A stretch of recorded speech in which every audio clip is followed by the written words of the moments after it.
Fernando Vina will try to get something going for St. Louis, taking on Mike Hampton. Glad you're with us on a Monday night. Ball one. Fernando Vina so far in this LCS, 5 out of 19. Had 1 hit in 3 at bats plus a walk against Mike Hampton back in St. Louis in game 1. That's into the strike zone, a ball and a strike.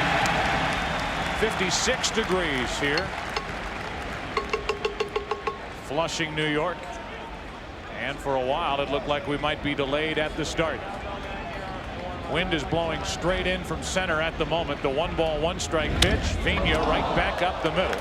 And like he has in each of the last 3 games, he's on with a base hit. Well, what will the Cardinals try to do at the plate?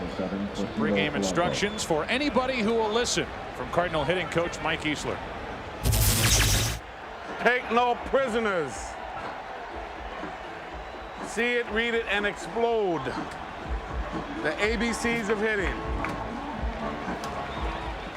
It's as easy as ABC. 1, 2, 3. Vina with a line drive back through the middle against Hampton. Now Polanco. See it, read it, and explode. Gotta love it. Of course, he was talking to Larry Sutton, who's not even active for this series, and even Larry got up and walked away. Polanco in the postseason hitting .308. This LCS, only 1 out of 3 has been bothered by a strained right hamstring. Tatis had made the last 2 starts, but tonight it's Polanco. See the jump on that pitch as it cut in on the hands of Polanco, and the count 1-0. The first inning has been horrible for both clubs. Last night, Cardinals scoring 2 in the top of the first, and the Mets came back with 4. Each team has scored at least 2 runs in the top of the first inning in every game. Shallow right. Perez coming to get it. 1 on, 1 out.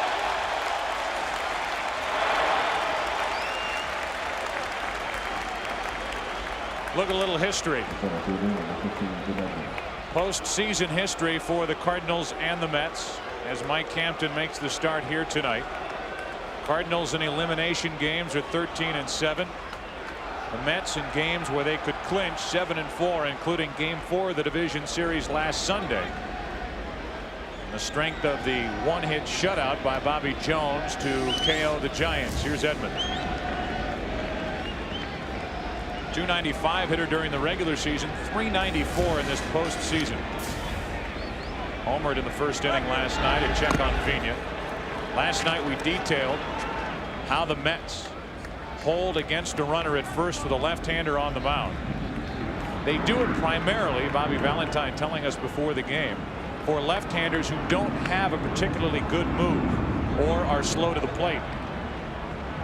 They weren't going to use it with Hampton until he got a look at it and a feel for it, and he likes it as well. Ball 1 to Jim Edmonds. Now Mike Hampton does not have a good move to first base, but he gets rid of the ball home very, very quickly. He does it 2 ways. He'll have the normal leg kick, and he's got a slide step toward home when he does not pick up his right leg. He also has a slide step toward first. That was the normal move home, and the Mets got a break on that fastball. 1 ball, 1 strike. Edmonds thought it was low, and it looked low.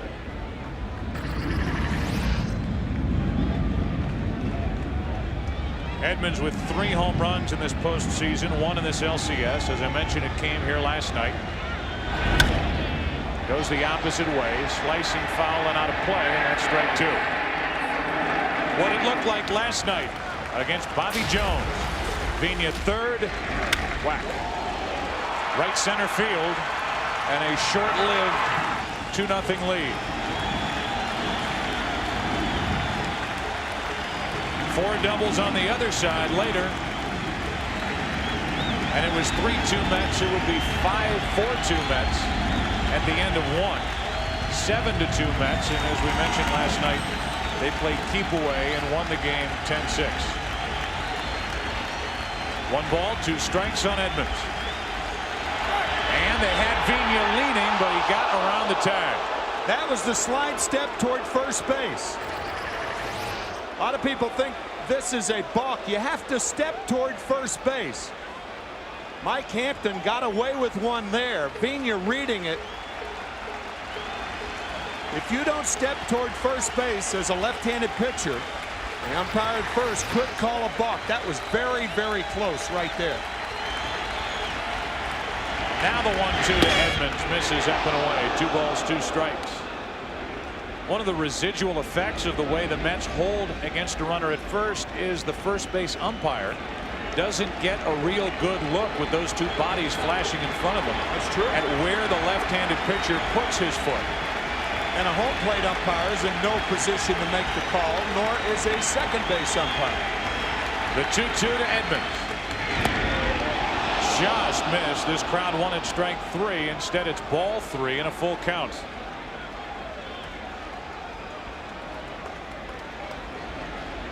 Even though Jim Edmonds struck out 167 times on the year, 3rd in the National League, I think Vigna will be off here. The one thing he has to do is make sure Hampton goes home. The 28-year-old Mike Hampton ready in a 3-2. 2 out. Not running, and Tony La Russa with the right move. Let's take a look at how Mike Hampton pitched to Jim Edmonds. The fastball misses upstairs, and then a break on a pitch, a low strike. 2-2 to Edmonds, and a very close pitch, and finally Hampton got him on a fastball out of the strike zone. And now Eric Davis. Excuse me, Joe, only 1 curveball in that sequence to Edmonds.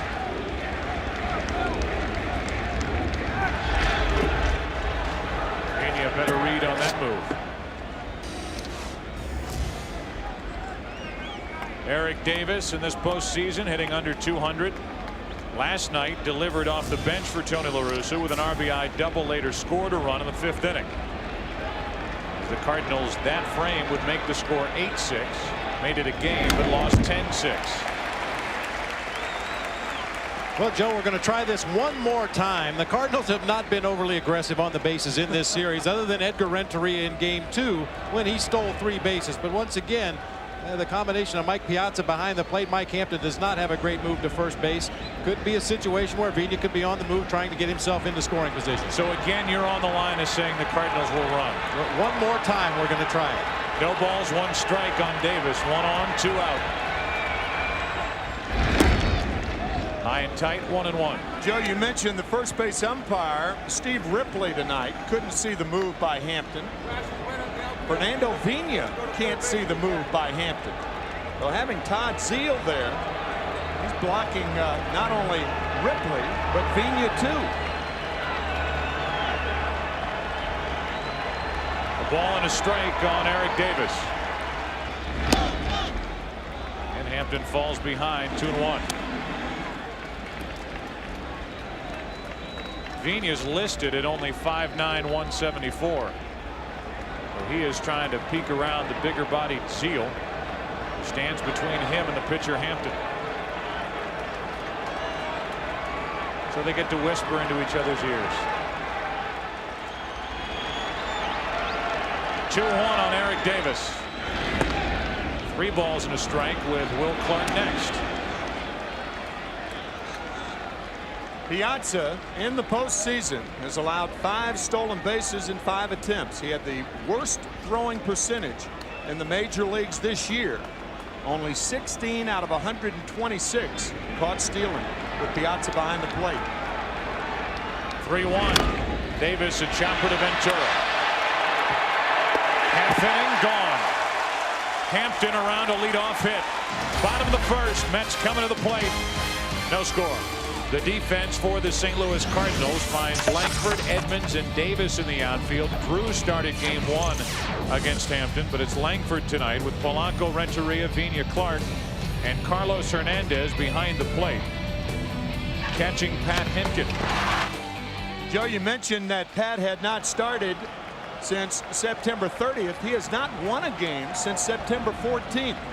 Only complete game shutout of the year against the Cubs. Perez leading it off. 5 out of 18 in this LCS, 10 out of 35 in the postseason with 3 RBIs. And the count 1-1.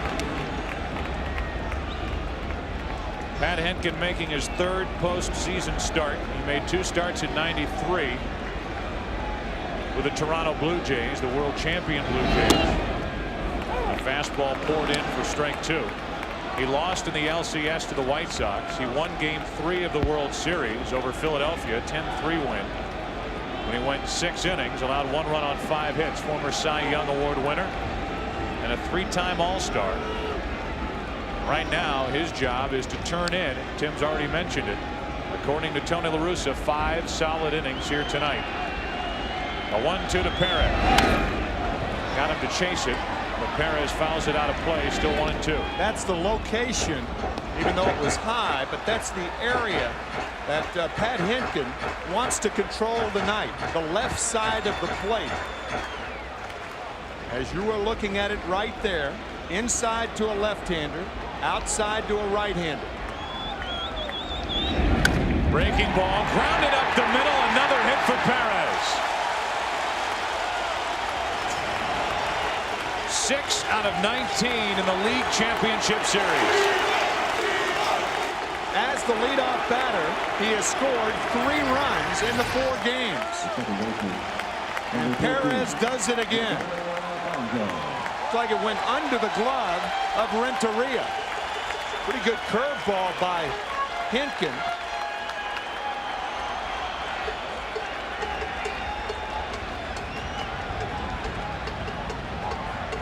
There you go. Scored as a leadoff hitter 3 of 4 times in this series. 2 outfield assists, 6 runs scored, and he's on for the most potent and most clutch Mets hitter, Edgardo Alfonzo. Low and away, ball 1. Edgardo with a 10-game postseason hitting streak dating back to Game 5 of last year's NLCS against Atlanta.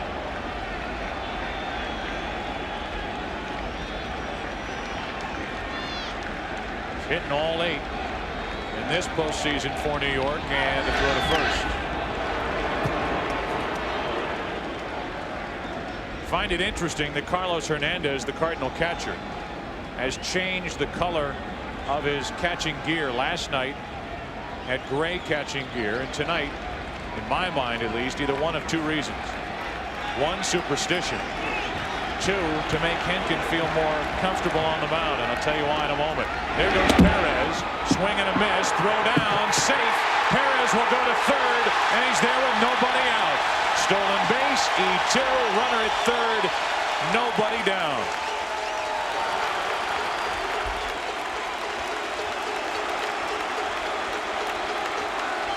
We keep talking about how the Cardinals should run, and it's the Mets and Perez who continue to run.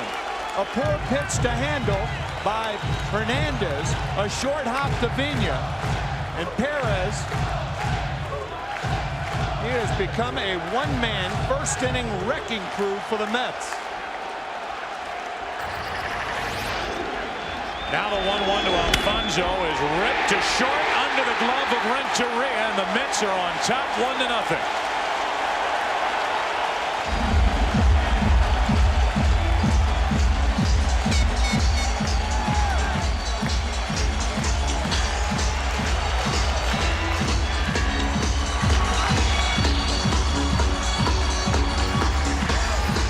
Renteria was there, and a ball that should have been handled.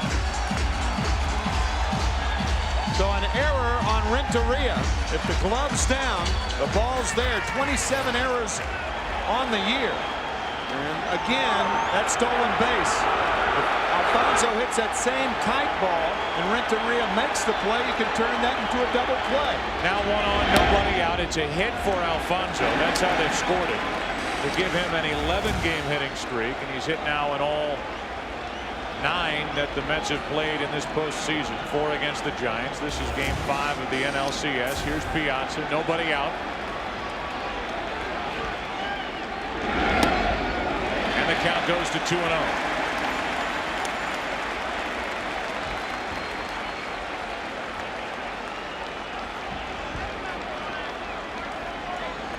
Starting pitching for the Cardinals in this NLCS in the first inning has been atrocious.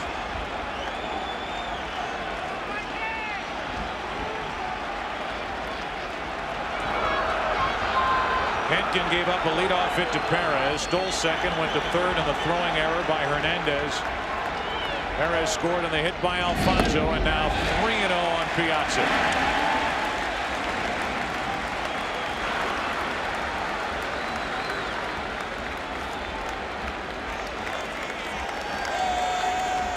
Piazza not normally a hitter who likes to swing 3-0. Tailing back, put low, ball 4, 2 on, nobody out.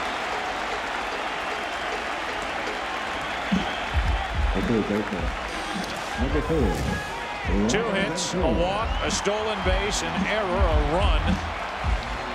Facing 3 batters after 16 days of rest for Pat Henkin. Now it's Ventura.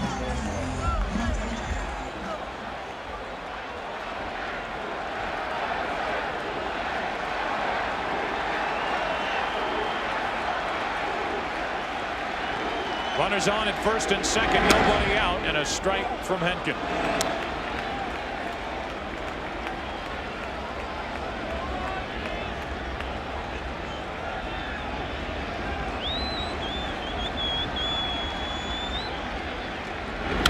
Ripped into right field. Alfonso around third, he'll score. Digging for third is Piazza. 2-0 New York in the first.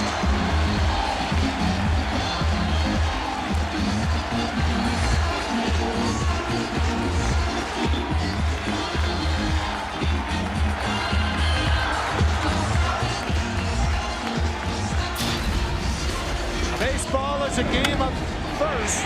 Last night, 4 doubles in the first inning.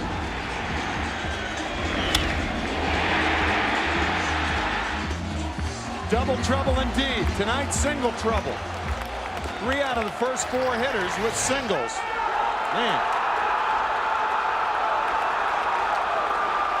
Todd Zeile quoted after last night's game saying it's so close we can taste it. A taste getting better and better. A 2-0 Mets lead in the first. Zeile with first and third, nobody out, takes ball 1.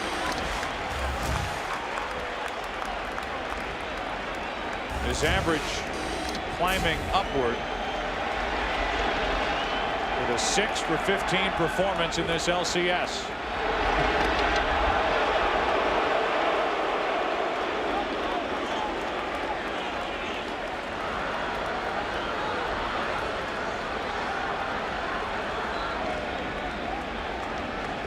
Since League Championship Series went to a best-of-7 format in 1985, only one team has come back down 3-1 to advance to the World Series. That was at the expense of the Cardinals in '96 on the part of the Braves. But a much different story there. The Braves, with the kind of pitching they had lined up for the final 3 games, just blew the Cardinals away. The Cardinals, starting Henkin tonight, they're iffy on Bennis if there is a game 6. And they would have to go back to Kyle in game 7 if they got there. 2 balls, no strikes. Zeile takes a strike, and it's 2-1.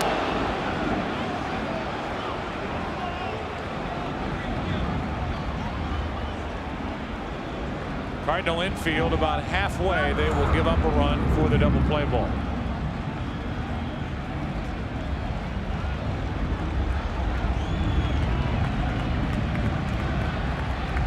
Two balls and a strike. Zeile grounds 1 to second. Pena kicks it. Dropped at first by Clark. In to score Piazza. 3-0 Mets. And Zeile's on at first with only 1 out. You talk about 2 ugly nights of defense last night and now here in the first inning. The play by Renteria. Vina kicks it at the start of this play, and Clark misses it on the back end of it. And an error on Carlos Hernandez. The boot by Vina. And that ball should have been handled by Will Clark. No error on the play. Looked like the ball hit the heel of the glove of Clark. Very, very shaky defense for the Cardinals here in the first inning.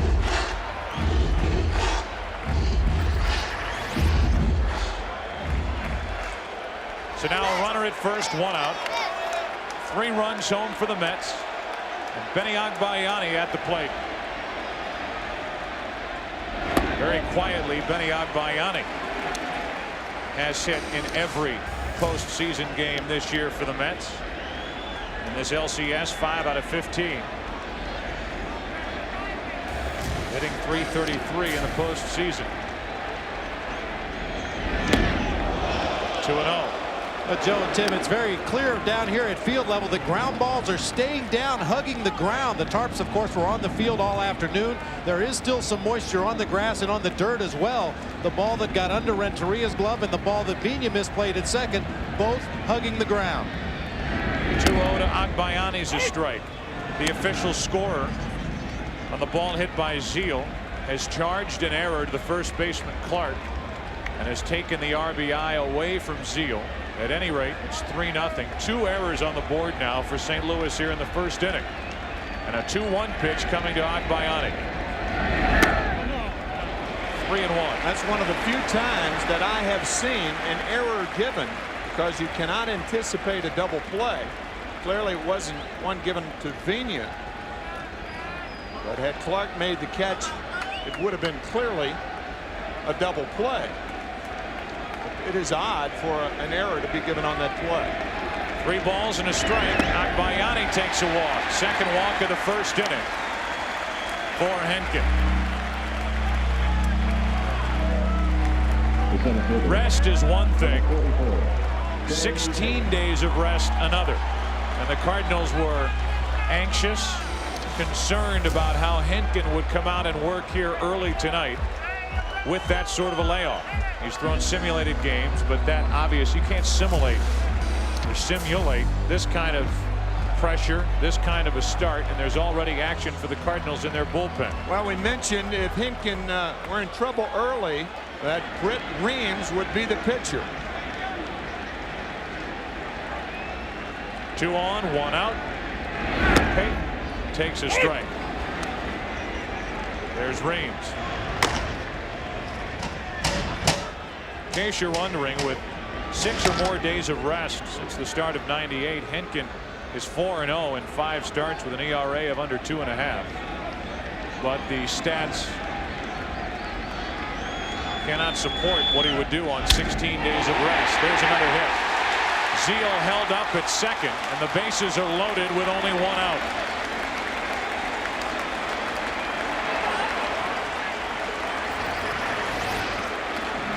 Todd Zeal had to hold up because from his vantage point, he couldn't tell whether Vina had a shot at that double play.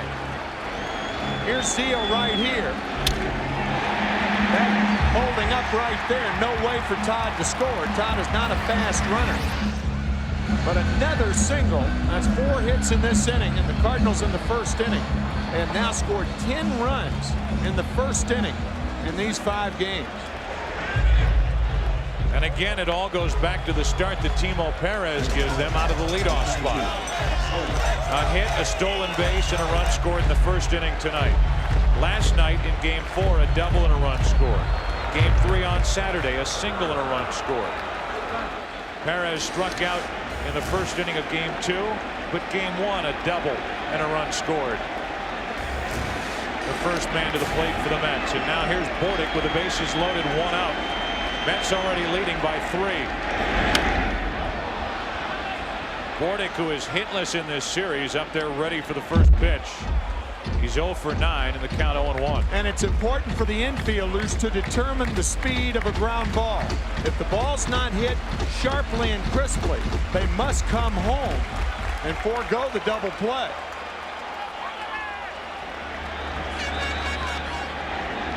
Nothing and 1 the count on Bordick. 1 ball, 1 strike.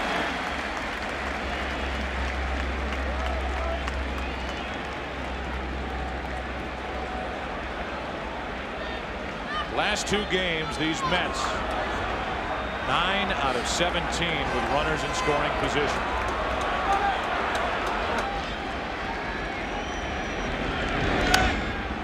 That's a big out for Henkin and the Cardinals with a pitcher coming up as Clark puts it away. Infield fly rule in effect. 2 out. It is the pitcher coming up, but it is one of the best hitting pitchers in the game today, and that's Mike Hampton. If he could, I'm sure Bordick would like to snap the bat over his knee. 0 for 10 in this series, and a guy who has not joined in with this Mets offensive explosion. Bases loaded, 2 out. Here's Hampton. 2 out of 5 at the plate in this postseason. He was going to swing at the first pitch when he woke up this morning. 0-1. Mike, with 20 hits on the season, not only is he a good hitter, he's a fast runner. On a slowly hit ball, he'll be running hard down the line. 0-2.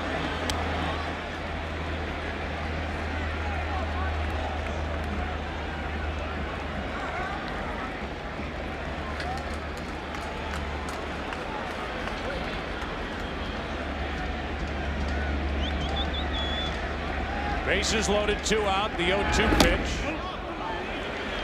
Hampton lunging. He held up 1-2.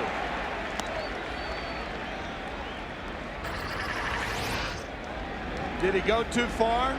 Nah, not even close. 20 hits during the regular season and 73 at bats.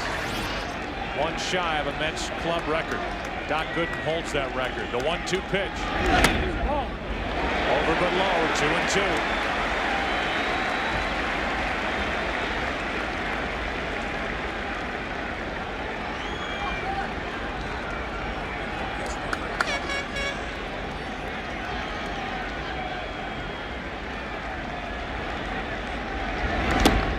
Got him looking, and a long first inning is over for Pat Henkin. The Mets come up with 3 runs, 4 hits, a couple of walks, 2 errors, and they leave 3. Timo time. First inning production for the Mets. 3-0 New York after 1. A terrific start for the Mets here in Game 5. Hampton got around a leadoff hit in the first, and his teammates gave him 3 runs to play with. Second inning, Will Clark first up.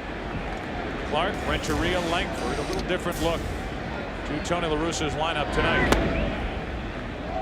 Ball 1 down and in.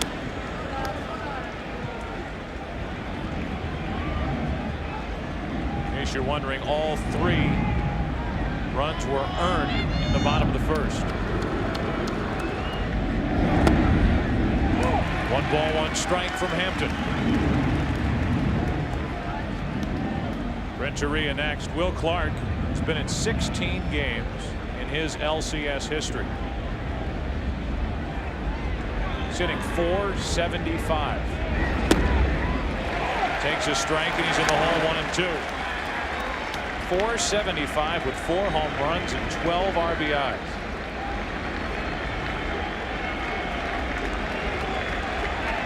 Crowd into it. They want to see Hampton's second strikeout. Clark stays alive. Hampton appears to be throwing harder tonight than he was in St. Louis. There was movement on that fastball low. We mentioned the 11 ground balls of the 21 outs by the Cardinals.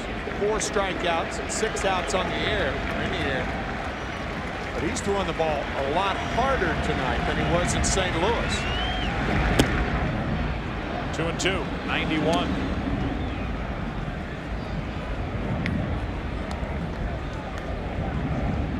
Hampton has refused to answer questions as to where he thinks he will end up past this year.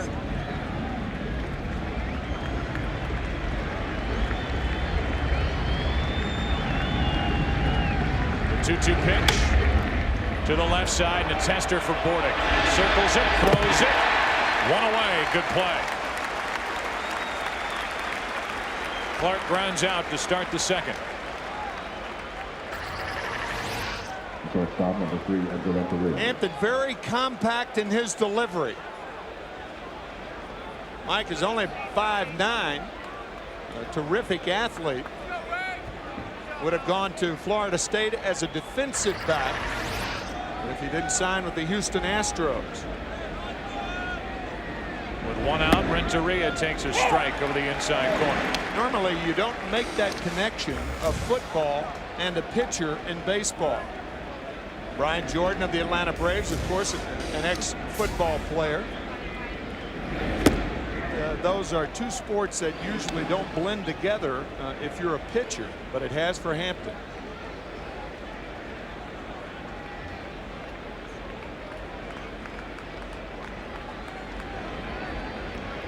Renteria up with Langford on deck. Shattered bat. Routine for Bordick this time. And he just did get Renteria 2 out. We talked about the athleticism back in game 1 when Hampton made the start in St. Louis. He bounces around whether he's at the plate or on the mound. Trying for the kick save and a ball hit by Hernandez.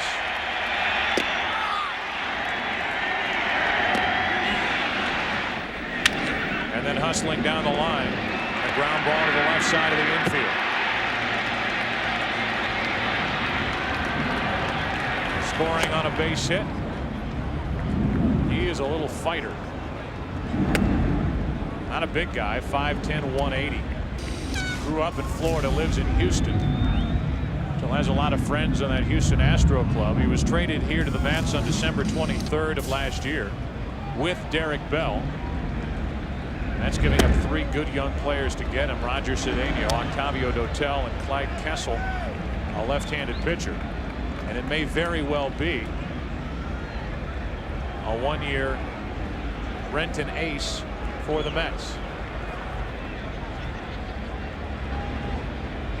They didn't know what they were going to get out of Al Leiter, who last year was 13-12, had a down year after a solid season 2 years ago. You could make the case that either Leiter or Hampton is the #1 starter in this Mets rotation. Leiter, we know, will stay. Hampton will command big dollars, and I don't think the dollars are going to be the problem. Would be the problem for these Mets in bringing Hampton back. It's just him deciding if he wants to stay in New York. 3-1 to Langford is popped up. Ventura, look at the wind play with that. First Bordick thought he had it, and Ventura had to redirect, change his position. A 1-2-3 second for Hampton. 3-0 Mets. Up above, the Bud 1 airship, which travels throughout the year and appears at many exciting sporting events across the country. Chilly night here in New York, mid-50s. A steady mist. Can you say a steady mist earlier in the night? Does that make sense? The rain has stopped. The wind is blowing straight in, and Perez shoots one to left. Langford back to get it. 1 out. 1 pitch, 1 out. Here in the second. I started to talk in the bottom of the first about Carlos Hernandez, about him changing the color of his catching gear, and this is only speculation. It might border the ridiculous as Alfonso stands in. But last night, catching Darryl Kyle with gray catching equipment on, tonight red. I think whatever the Cardinals can do to make Pat Henkin feel as comfortable as possible without Mike Matheny behind the plate. Matheny wore red catching gear during the season.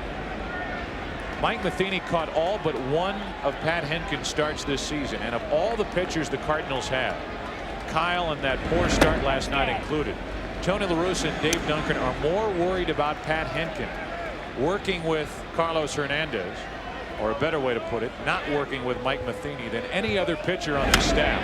Alfonso gets into one to left center. At the track, at the wall, it's caught by Langford. 371 feet away. 2 out. I've got to think that the wind had something to do with that ball. That ball was smoked to left center. I think Ray Langford thought the ball was out. Ray ends up making a fine play. But remember the pop-up hit by Ray Langford to end the top of the second inning. Ventura had problems with it. Joe, you mentioned the wind carrying that ball in. I think the wind had a lot to do with that ball, and so did Tony La Russa. Tony thought it was out the minute it was hit. Piazza now strike one. Sure, Henkin did. La Russa watching from the dugout over in that corner to the left of home plate as we view it, thought it was gone. Langford didn't give up on it. Nope. Went back and made the play, and now an 0-1 pitch to Piazza, who walked and scored his first time, is high.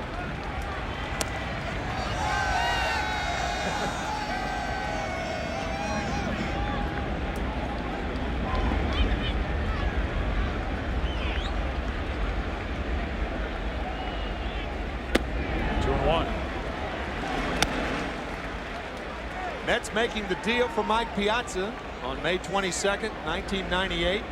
Todd Hundley was the catcher at the time. Todd Hundley and Mike Piazza played about 3/4 of the season for the Mets that year.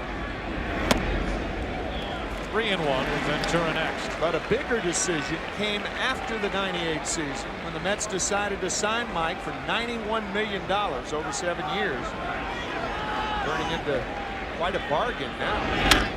Back to Henkin, knocks it down. After a long first inning, a 1-2-3 second. Not without a scare from Alfonso, and after 2, 3-0 Mets. We'll be back following this word from your local Fox station.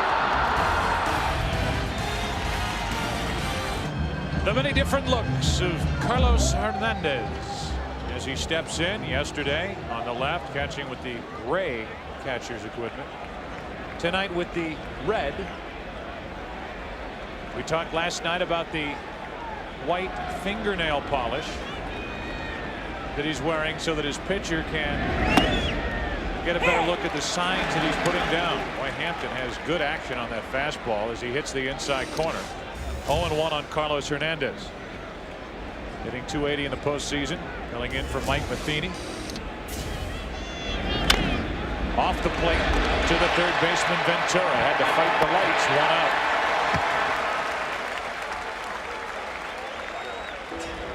Here's Carlos Hernandez before the game, and now we've answered that question.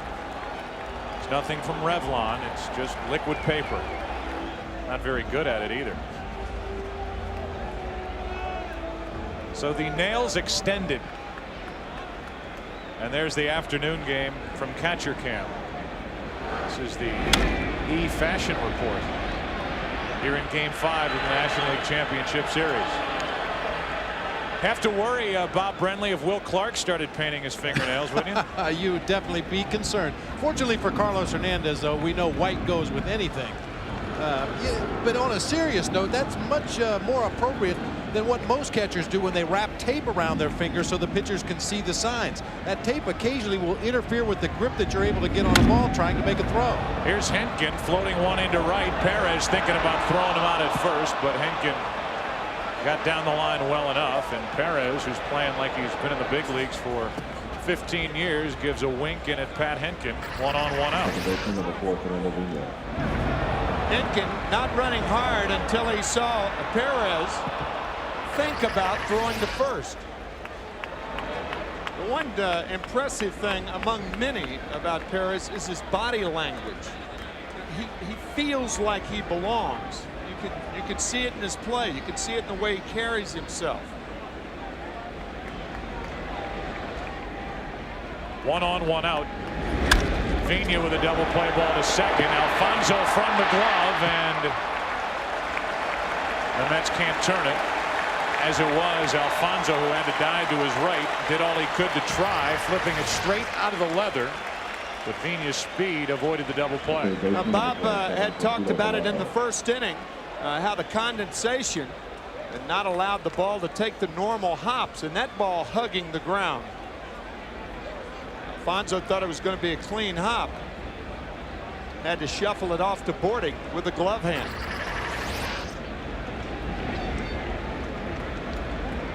So now 1 on, 2 out. Placido Polanco at the plate. Polanco flied to right his first time up. Edmonds would follow. Strike 1. Right here, some of the ground balls that we were talking about in this ball game back in the first inning. Ball hugged the ground, got underneath the glove of Edgar Renteria. Then a ball hit to his backhand that stayed down, got underneath the glove. Tough play for Vina. The ball stayed down once again. And then the last one that we just saw hit to Edgardo Alfonso, the ball stayed down as well. So the inning is kept alive by that. The 0-1 pitch to Polanco is chopped foul 0-2. Some of that may have to do with that turf that's around the home plate. It's a very soft surface with the rain before the game, and that ball hits there. It does have a tendency to flatten out and not allow the ground balls to take the normal hops. 0-2 on Polanco.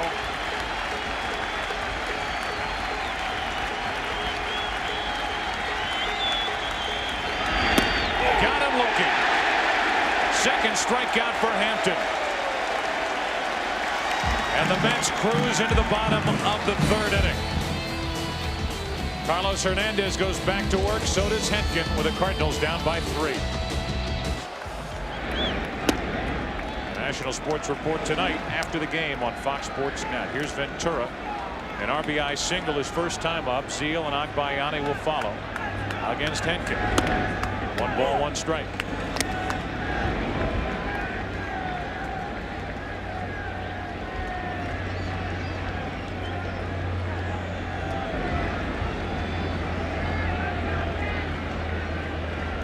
Ventura 3 out of 12 in this series.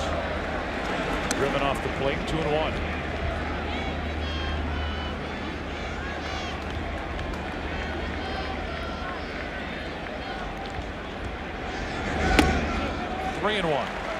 Keith Olbermann mentioned briefly Robin Ventura, who went to Oklahoma State. He was a Cowboy in 1986 when the Mets won the World Series. And that year, he hit in 58 games in a row. Much is made and much should be made of Joe DiMaggio's famous 56-game hitting streak back in 1941. 58 in a row, even if you're in college, some achievement. That's foul. That meant 58 pings, ping, with those aluminum bats. No broken bats. No. No. Day after day after day for Ventura.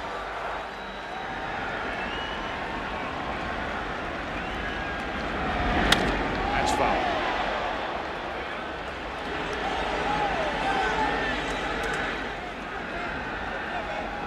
Not a lot of hits in this LCS for Ventura, but toward the tail end of the division series, you could see him get a better swing at the ball, and it started with that Game 4 2-run first inning homer. He is up there just taking hack after hack after hack. Last 3 foul, and the count's still 3-2. Robin also a member of the American baseball team, the Seoul Olympics. Actually a gold medal demonstration sport that year. Takes a leadoff walk here to start the 3rd inning. Andy Bennis of the Cardinals also a member of that team. Here's Zeal. Here's Andy Bennis, former #1 pick in the country back in 1988. Came right up with San Diego in '89. He, Andy Bennis, so far is the only starter who has turned in a solid outing in this LCS for Tony La Russa. Ventura running, hit and run. Zeal is one of the few guys in this Mets lineup that Bobby Valentine can do that with. The count 0-1. It's odd also for Bobby to put it on the first pitch, because Todd Zeal is not a first ball hitter. Probably more than anybody in the National League. Zeal will take that first pitch. So since he fouled it back, Bobby Valentine may put it on again. But that's the situation the Mets are in, up 3-1. They're leading 3-0, 3rd inning here in Game 5. They can do what they want. Play a more wide open game. Ventura stays put on ball 1. You made the remark to Bobby Valentine when we met with him before the game. You've never seen him this relaxed. I haven't. Very intense guy, and Bobby's answer, well, when you're managing this team, you become more relaxed. Great deal of respect for this veteran crew with some younger players sprinkled in. Strike 2 on Zeal. In fact, he said, they calm me down. Yeah. A lot of times I'll get up and I'll walk down to the end of the dugout just so I can listen to what they're saying, so that I become more calm, as opposed to the manager walking down to the end of the bench trying to calm the players down.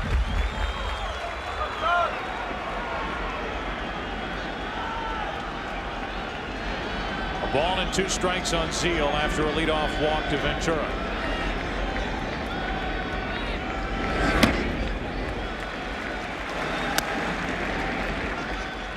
Two balls, 2 strikes. These Mets trying to close out this National League Championship Series here tonight and avoid climbing on a plane tomorrow going back to St. Louis for Game 6, which would be on Wednesday.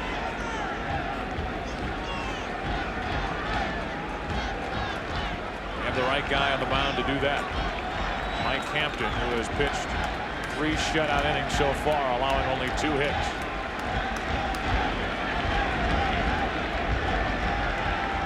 The 2-2. Got him on the inside corner, 1 out. Here's Bobby Valentine talking about the importance of ending the series tonight here at home. The left fielder, number 50. I don't think we have had a time schedule on doing what we have to do. We just feel we have to do it. We want to do it. So it'd be nice to have our home field and our fans share this whole thing, but we know we're going to play until the bitter end, whenever that end is, and we believe that we're going to come out victorious. 1 on 1 out here for Agbayani.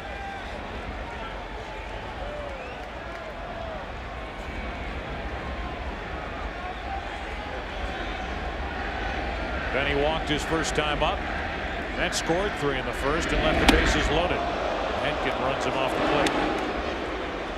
That's something Henkin has to do if he's going to work that slot over the outside part of the plate. Yeah, that's his lane. Often pitchers will have that lane that they're familiar with, and Henkin very familiar with the outside part of the plate to right-handers and inside to left-handers.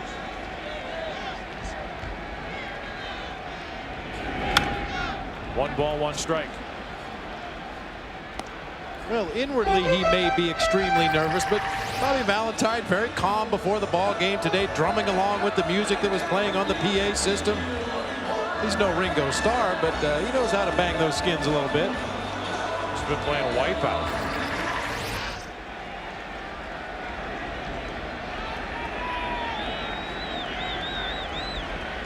One ball, 1 strike, 1 on, 1 out, and saved by Hernandez. 2-1.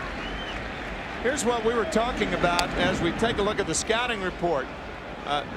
He controls the left side of the plate, the fastball and a slider. Tony La Russa is saying that he must get his curveball over. And the 3rd time through the lineup, it's the 2nd time here in the 3rd inning, 2nd time through the lineup. That 3rd time through the lineup is what concerns Tony La Russa.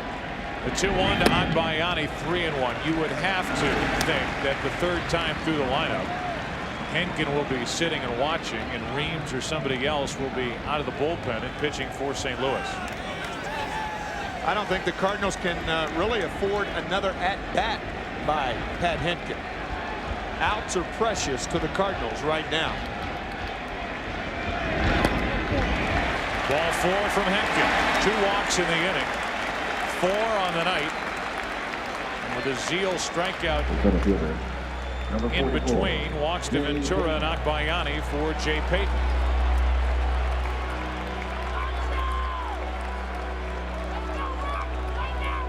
So with 2 on, 1 out, Payton will bat, and we remind you this copyrighted telecast is presented by authority of the Commissioner of Baseball and may not be reproduced or retransmitted in any form. The accounts and descriptions of this game may not be disseminated without expressed written consent of Major League Baseball.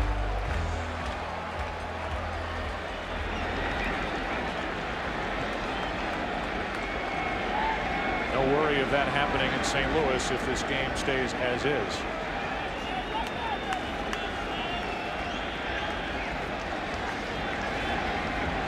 Payton with 2 on, 1 out. Already has a single in tonight's game. And Hinkin falls behind.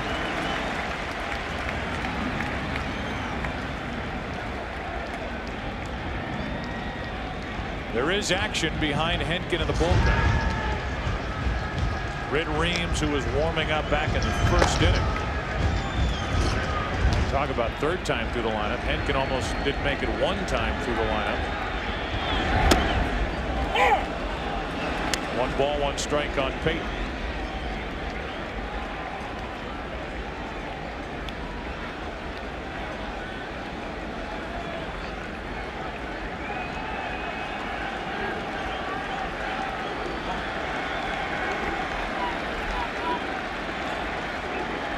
Two on, 1 out. Down the left field line for Langford. The wind will hold that up. And the runners retreat to first and second, 2 out. N.J. Payton hit it down on the end of the bat. It was a slider. Just on the end of the bat. Not making contact on the barrel. And Langford able to catch up to it. Unless you pound the ball, that outfield is going to be a burial ground for these fly balls tonight. 2 on, 2 out for Bordick. Talked about his frustration after popping up with the bases loaded, only 1 out back in the first. He's 0 for 10 in this series and 2 out of 22 in the postseason.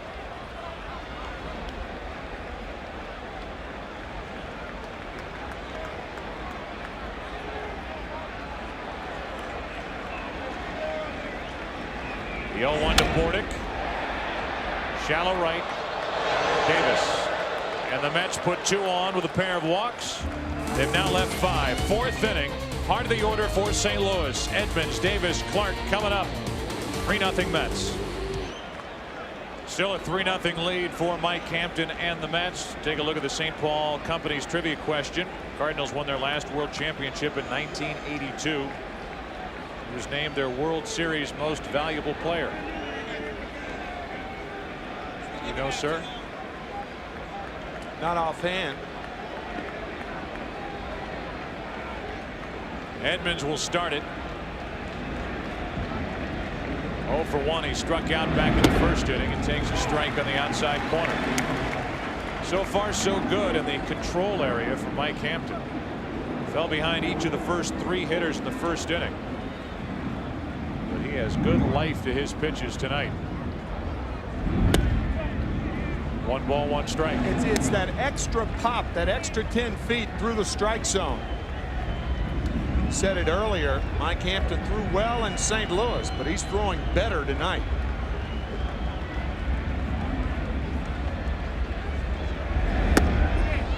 Two and 1. 1982 Cardinals. Mark McGuire was. There's a good time to put him on camera. Mark, I believe, was a freshman at Southern California that year as a pitcher. Edmonds 2 and 2. Cardinals came back against the Milwaukee Brewers and won games 6 and 7 in St. Louis. And I remember Willie McGee had a great series that year. Is that who you're going with? Well, yeah, I might. Okay. I might. Yep. That's your pick. Yep.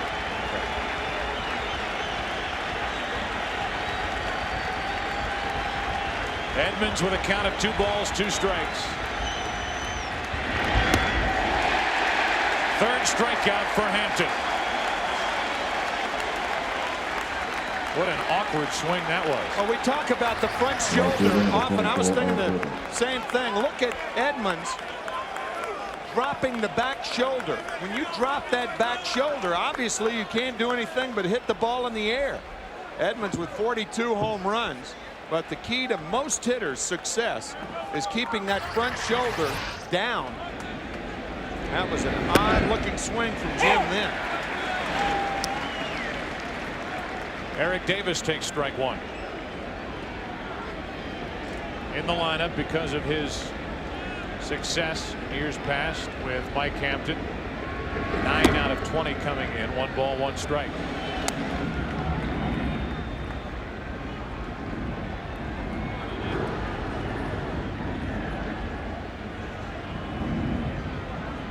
It's Davis at the plate now, and Will Clark waiting to hit next. In for strike 2. Mike Hampton in complete control at this point.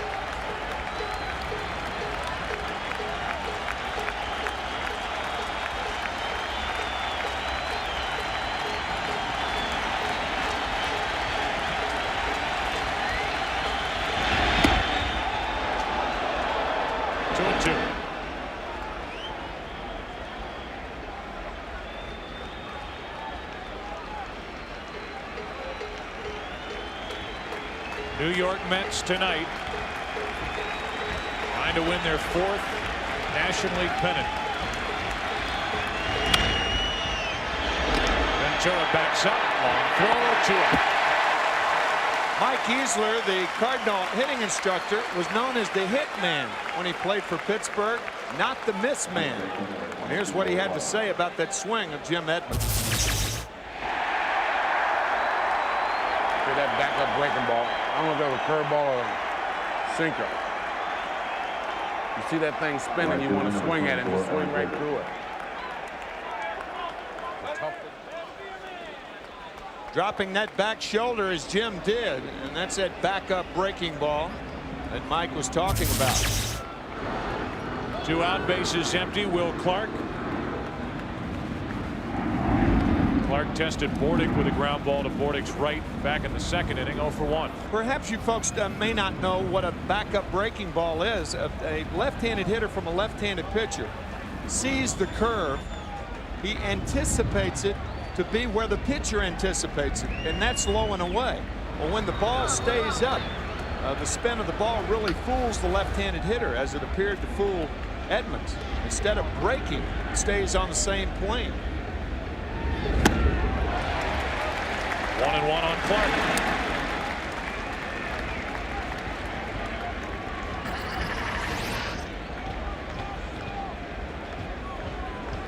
Good fastball from Hampton. Top of the 4th inning, 3-0 Mets. New York's out hit St. Louis 4-2.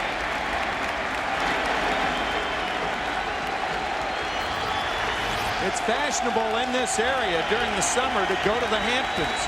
That's what the Mets have done tonight.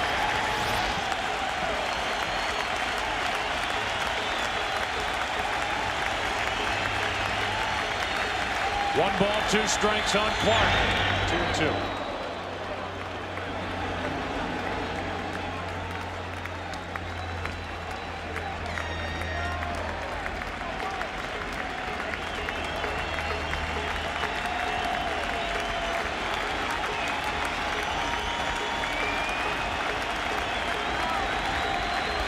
These Cardinals look defeated right now. They need somebody to do something big. As Clark lines one into center, a 2-out base hit.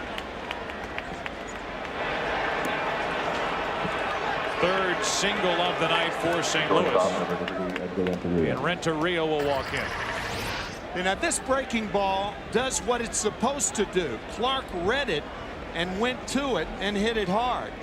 That's to be distinguished between that backup breaking ball that Edmonds swung through. Renteria grounded out to short his first time up.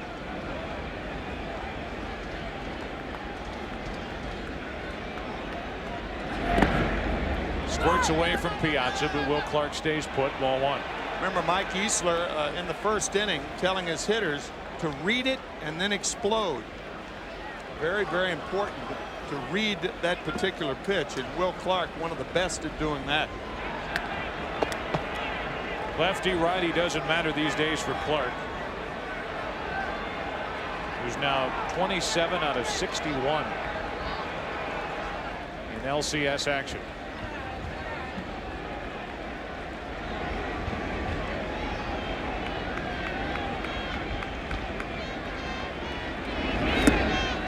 ball, 1 strike on Renteria.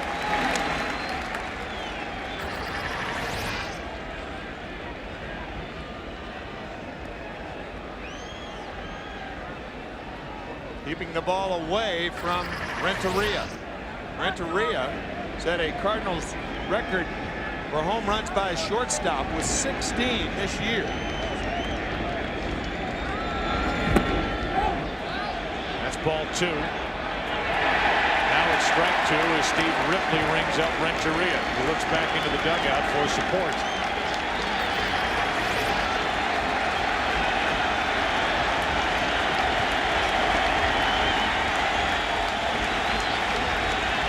Edgar goes too far.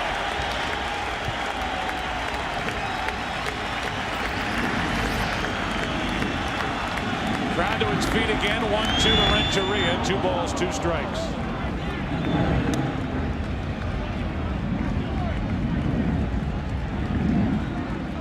Langford would be next. A 2-out single by Clark. 3-0 Mets lead, top of the 4th inning.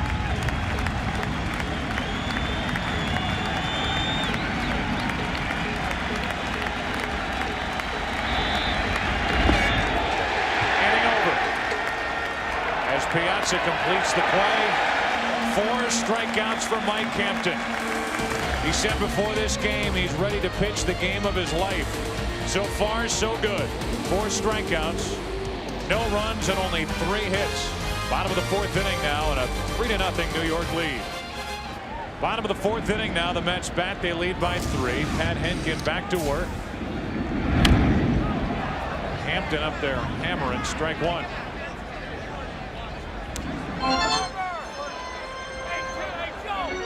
Hampton struck out looking with the bases loaded back in the 1st inning. Henkin has survived since. Got around 2 walks last inning and now runs the count even, a ball and a strike on Hampton. It'll be Hampton, Perez, and Alfonso. Anybody gets on Piazza here in this 4th inning. That's foul.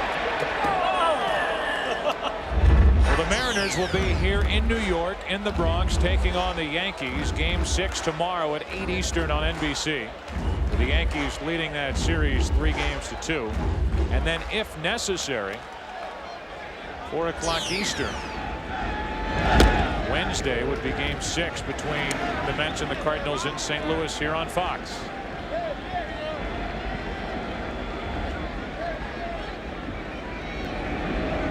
The 2-2 off the end of the bat, shallow left for Langford. Hampton is 0 for 2. Timo Perez has done more than fill in for Derek Bell. He's given this Mets team a different look. Derek Bell is not even with this ball club anymore. He went home to Tampa after suffering this injury to his right ankle. A high right ankle sprain. And that ball hit down the line by Barry Bonds in game 1 of the division series. Starting with game 2 of the division series, Timo Perez has let baseball know that he is here front and center. Another run scored tonight. That's 7 in the league championship series. He leads both teams in runs scored.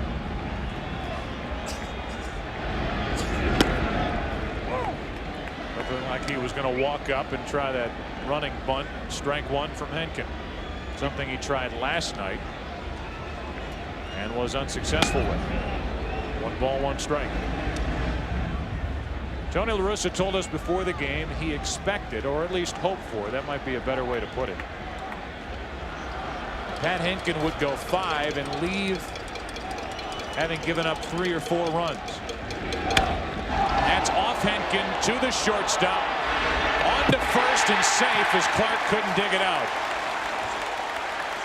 He might be out. If that ball didn't hit the ground, if it hit off the heel and didn't hit the ground and Renteria caught it. But it hit the ground. So it skipped into the ankle and then Renteria caught it. And the throw to first was low. Boy, that's an odd play right there. But if that ball had hit off Henkin's left foot without hitting the ground first, And Perez would have been out because Renteria catches the carom. The official scorer is saying hit. The scoreboard operator has error on the board. So who's ever running the scoreboard is thinking like us, that should be an error. At any rate, 1 on 1 out. Now they change it on the scoreboard to 5 hits, 2 errors. But that's another defensive mistake by the Cardinals. Yeah, this throws on the money. As you can see, Perez is out easily. Will Clark cannot come up with the in-between hop. That should have been an error on Edgar Renteria. 1 on 1 out. Perez draws a throw. You know what happens, and I've talked to infielders about that, Joe. Sometimes an infielder is so surprised that he gets a ball like that. That was a line drive up the middle. And because you're so surprised, you're really not in a throwing position. Normally, a guy like Renteria with a strong arm doesn't make a throwing error like that. It was a hit. It wasn't an error, but that was a low throw by Edgar.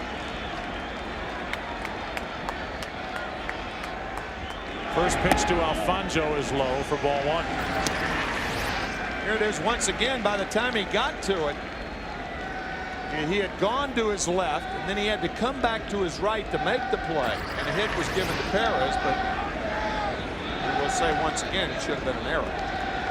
Will Clark will have a lasting memento from this game 5, a bruise on his right shin as he holds against Perez. Hankins bothered by him over at first. So are the Cardinals and Tony La Russa, who pitch out. Now the count's 2-0 on Edgardo Alfonso. And that's how speed affects ball clubs and managers and catchers and pitchers, sometimes without even running. The threat of the steal often puts you behind a hitter that you don't want to be behind on. And that's the case with Alfonso.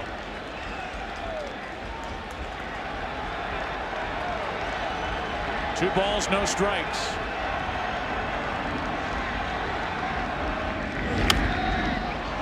That's on the infield. Polanco.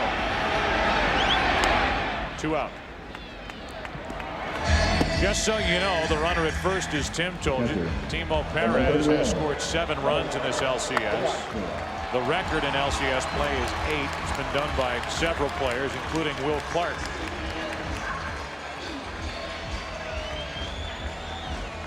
They did it with the Giants in 1989.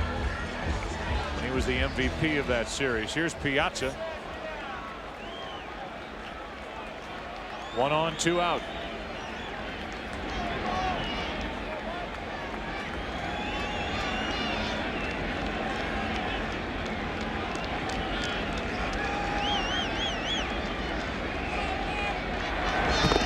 The Mets have scored their runs in bunches during this series, and in fact they came into this game hitting only .252 as a club in this series compared to the Cardinals, who were hitting .289.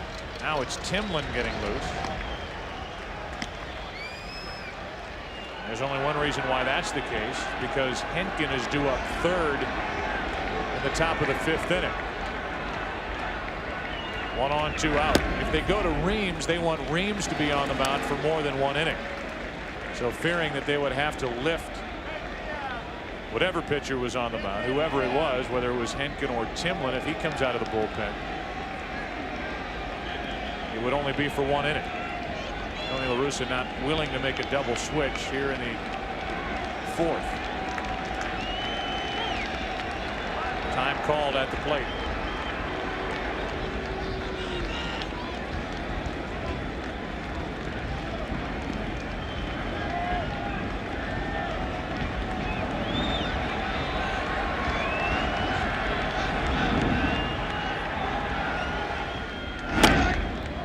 Corner.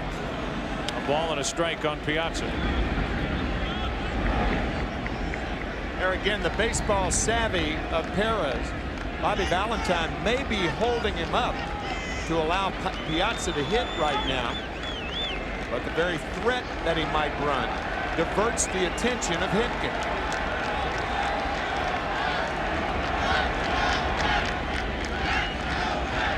Here's Henkin trying to get together on the signs with Carlos Hernandez. Something that in Pat's last start on the 30th of September really troubled Tony La Russa and Dave Duncan. Whereas all season, and again Mike Matheny caught every one of Henkin's start except one. Matheny and Henkin were on the same page. Carlos Hernandez and Henkin are not thinking alike. They didn't on September 30th, and at times in this game have had a tough time getting together on what to throw these Met hitters. Very difficult for a catcher to be dealt in mid-season. You have to get used to your new pitching staff, and they have to get used to you. Perez at first with 2 out, and the 2-1. That's ball 3 with Ventura next. Perez not running, and now Henkin behind and in the hole to Mike Piazza.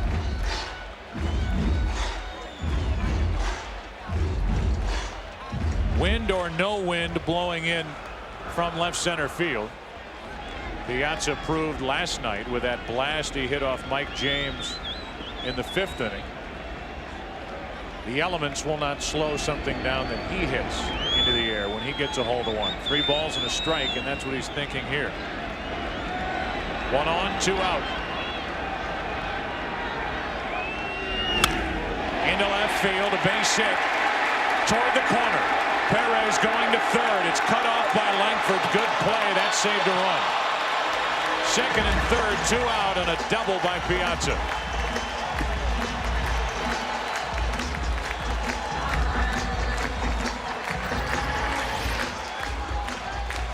At Cookie Rojas, the third base coach, realized that the relay would be hurried and not chest high to Renteria. Perhaps he would have sent Perez. The Foxtrot clock again from 1st to 3rd. And the clock's still running. And the Cardinals are hoping it's going to still be running after this game, but right now it does not look good for the Redbirds. 2nd and 3rd, 2 out. And a visit from Dave Duncan. First base open. Timlin ready in the bullpen if needed, but it will be Henkin against Ventura.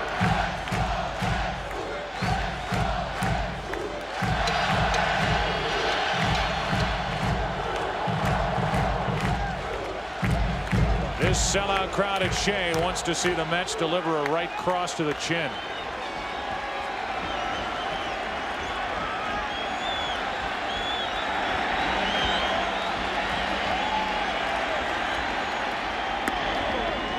Ball 1, low and away. And before that pitch, Perez at third base broke toward home, causing Henkin to hurry his move.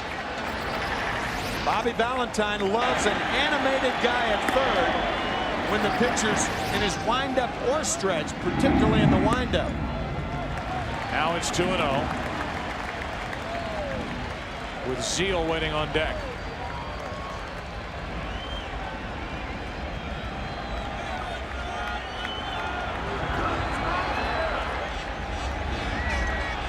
Does Henkin guide one back into the hitting zone?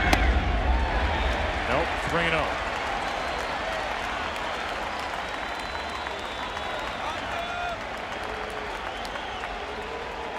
He'll probably throw a high fastball away and hope that Ventura, who's an experienced hitter, swings at it.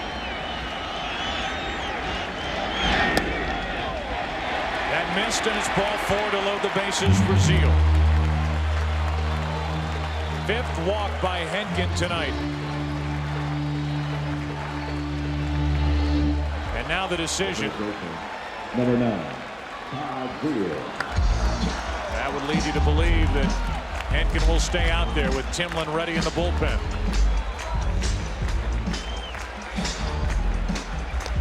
Fans and media alike have been questioning the pitching decisions by that Cardinal dugout throughout this series. Decisions with the starters, decisions with the relievers, decisions with McGuire. Bases loaded here, 2 out. Zeal waiting and taking strike 1.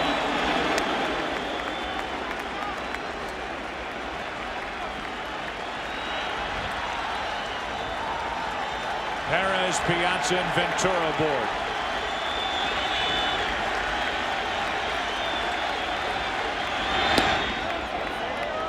Too far away, and it's 1-1.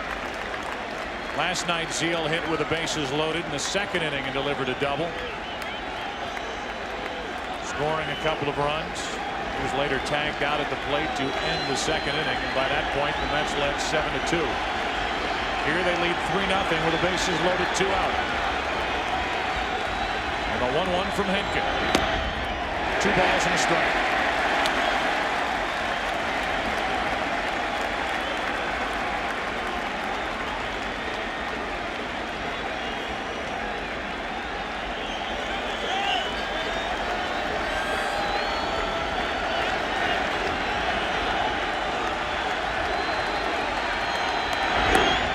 Two and two.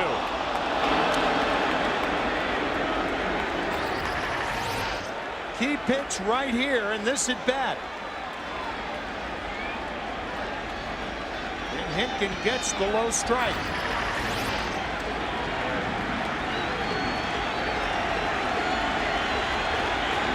Two-two pitch into right center field, into the gap, off the wall. Perez scores. Piazza scores. Here comes Ventura. 3-run double for Zeal. 6-0 Mets.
Todd Zeal with his finger in his left ear as the extra row of speakers are absolutely making this place shake with joy. And this wall banger off the bat of Zeal, plates 3 and busts it open.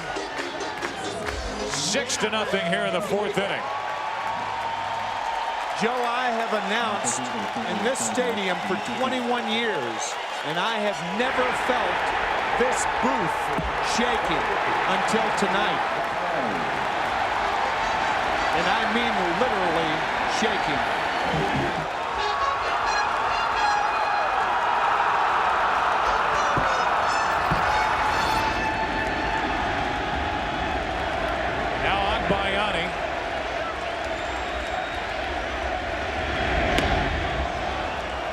Facing Timlin. And again, you can trace the trouble in this inning back to the misplay by Renteria on a ball that was ruled a hit. His low throw started trouble, and these Mets have to give them credit for taking advantage of these Cardinal mistakes. Well, it's loud up here, Bob Brenly. What's it sound like down there on the field? Well, as you guys know, the Jets taking off from LaGuardia just across the way here. Generally, the fans have to hold their ears when the Jets go over. I think the pilots are holding their ears as they fly over the stadium. The pitch is low from Timlin. It's 3-0. This booth was just bouncing up and down. Nelson Doubleday, the co-owner of the Mets. Timlin gets a strike. It's 3-1. It was Nelson Doubleday who purchased the New York Mets back in 1979 for $21.1 million.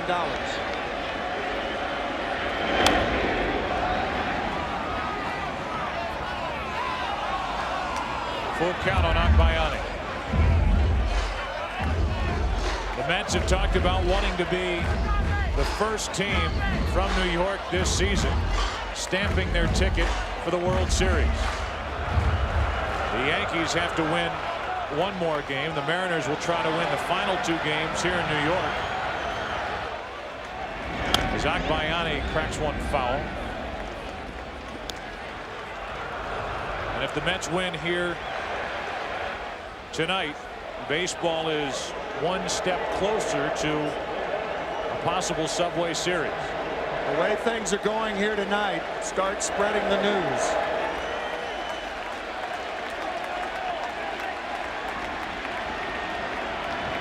Three balls, 2 strikes. Akbayani stays alive. The New York Mets, 2-time world champions in their history. 69 and 86. Trying for the 4th time to win the National League pennant. 69, 73, 86. 3-2 to Akbayani is low. That's the 6th walk handed to the Mets tonight.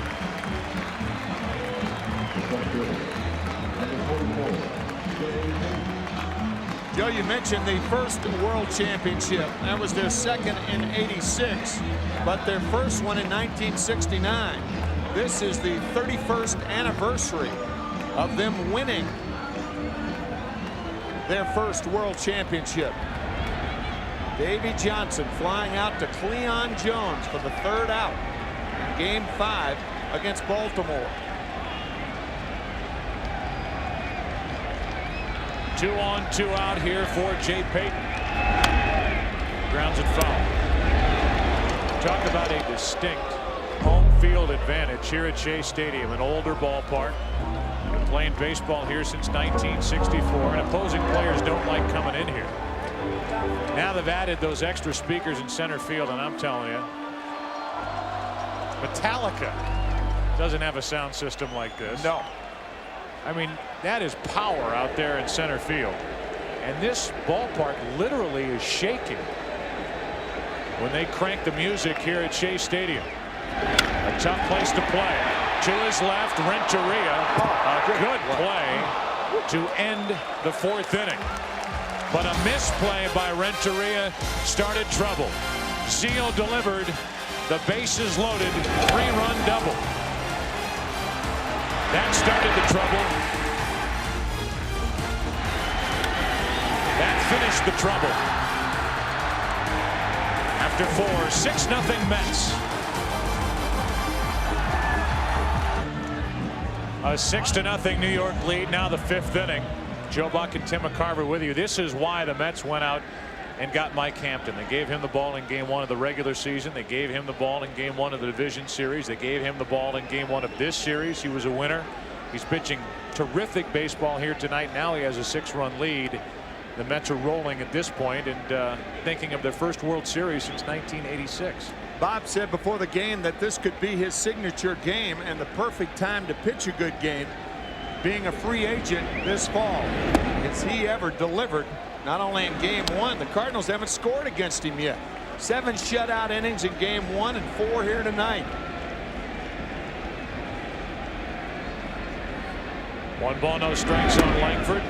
Now 1-1.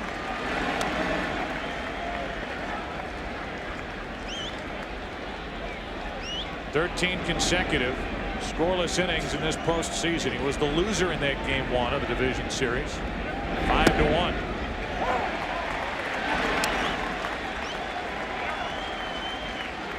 Langford in the hole, 1-2.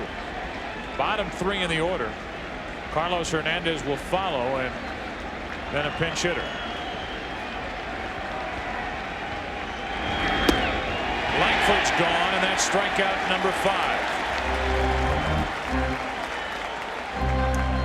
The St. Paul Company's trivia question.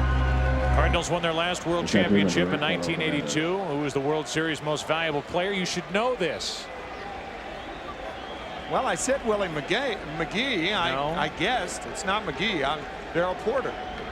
Fellow catcher. I did forget. When you said that, I should have known it. I was going to change my guess to Keith Hernandez. Would have been wrong too. Traded away the next year to the Mets. Part of their mid-80s success, mid to late 80s. And that rivalry which took place between these two organizations, both former members of the National League East. Cardinals winning in '85, Mets winning in '86 and winning the World Championship. Cardinals winning in '87, losing in the World Series that year to Minnesota. Hernandez to third, Ventura across the infield. The Mets are 1 out closer. 2 out here in the top of the 5th. And the Mets have come a long way, baby. Since 1962, the St. Louis Cardinals were the first team that the New York Mets played back in 1962. And the Mets lost that game. And they opened the season losing their first 9 games on their way to losing 120 games. And that was and is a major league record. They finished 60.5 games behind the Giants.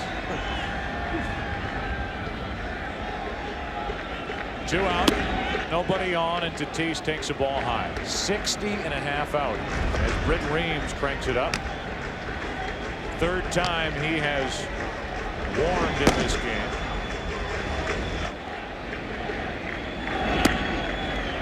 Two 2-0 on the pinch hitter Tatis, batting for Timlin, who went a third of an inning, walked one, and got a ground out. Fast forward to 1969, September 15th, the year that the Mets won the World Championship. Steve Carlton struck out 19 and lost the game. He was the first pitcher to ever strike out 19 and lost 4-3 on 2 two-run home runs by Ron Swoboda in St. Louis.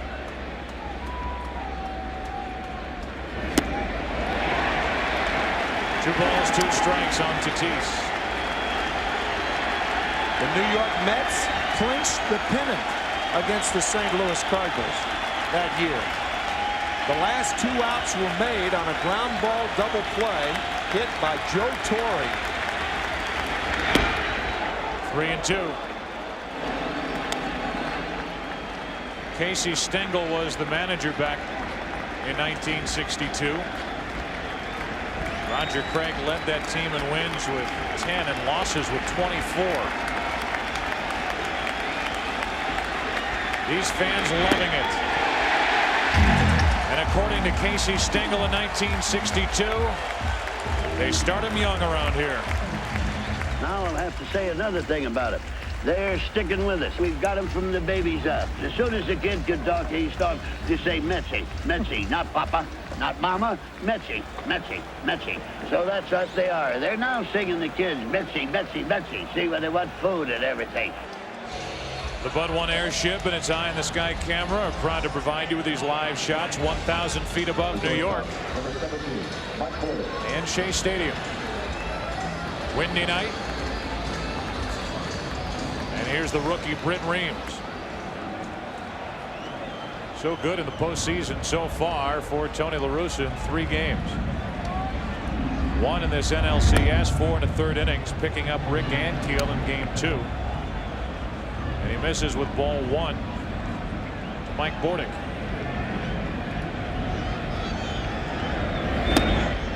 One. Only run that Reams gave up in game 2 was a home run, an opposite field home run to Mike Piazza in that 4 and a 3rd innings. Strike 2 on Bordick. 0 for 11 in this series.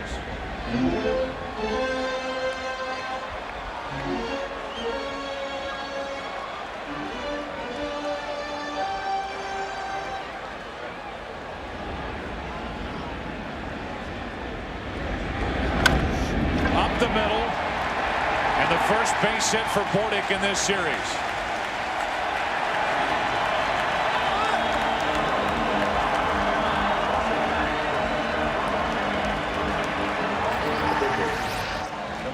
Mike Bordick with his first hit of the series. A single up the middle, and one would assume Mike Hampton will be bunting. You don't know for sure, but with a 6-run lead, I would think Bobby Valentine would want to keep him off the bases. Probably a straight bunt right here.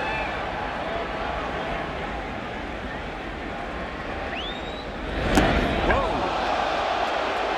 The crowd won't like that, neither will these Mets, as Hampton is dumped by the rookie Reams. You can't see why that's intentional, but you can see the padding that Hampton wears on that left arm. There are very few hitters in Major League Baseball history who have been left-handed throwers and right-handed batters. But Hampton wearing that padding for obvious reasons. The bunt in the air, that won't do anything except produce the first out in the bottom of the 5th. If Mike is hitting that lead arm, I mean, it could affect his career, and that's why he wears that padding.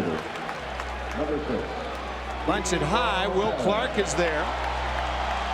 Would have been interesting had Clark just let that ball drop and then thrown to Vigna covering. Perhaps you would have gotten Bordick hung up or let it drop and go to second base. Hampton wasn't running. He could have pulled off a double play. Here's Perez, who is 2 out of 3.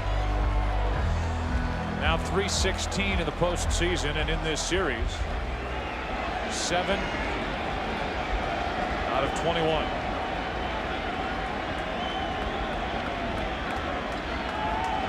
One on, one out. Ball 1. So he has tied the LCS record. Perez has with his 8-run score, 2 in this game, 1 in the 1st and 1 in the 4th. He was the first one to tap dance across home plate when Zeal unloaded the bases with a double into right center. 1 on, 1 out, and a 1-0 pitch. 2 balls, no strikes.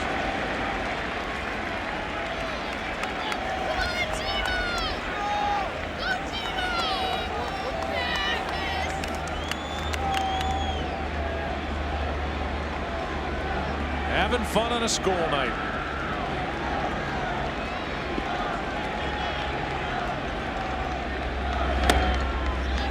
Two and 1.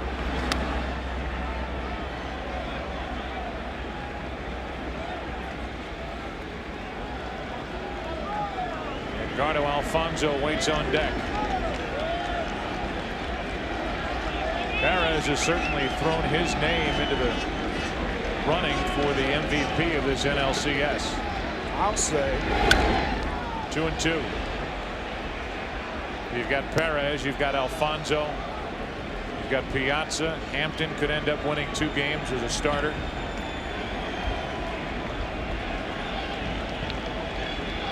Mets leading 6-0 here in the 5th inning with a runner at first, 1 out.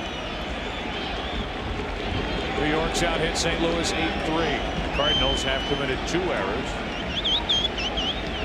There could very well be 3 errors on the board in this game 5. Still 2-2.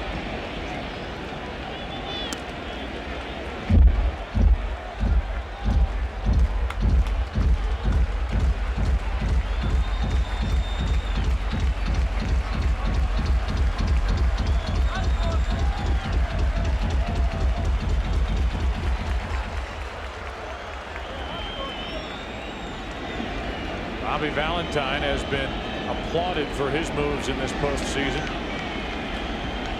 Tony La Russa has been questioned with nearly every move he's made as Perez fouls it straight back, and it started with game 1 of the division series. Tony La Russa sending Darryl Kyle into the interview room prior to game 1 with that series against Atlanta. Kyle was ambiguous with his answers, and it was learned only after Kyle had left the ballpark, Ankiel had already left, that Ankiel would be the starter in game 1 and not Kyle. Ankiel can't throw the ball over the plate at this point. Kyle has been ineffective. Look at that throw by Clark. It pulls Renteria into the air. They get the 4 shot, and with Perez running wouldn't have turned 2 anyway. Kyle could have 2 losses hung up on him in this NLCS. Edgardo Alfonzo walks in here to talk about the all-star second baseman, his manager Bobby Valentine, on his importance to this team. Edgardo's influence is settling. It's settling to all because he's a very good player, and we know he's on our side. But he's also a guy who understands the game. He understands the arena of New York, and he understands this playoff situation. He waits for the first from Reeves, and it's scooped up by Hernandez, ball 1.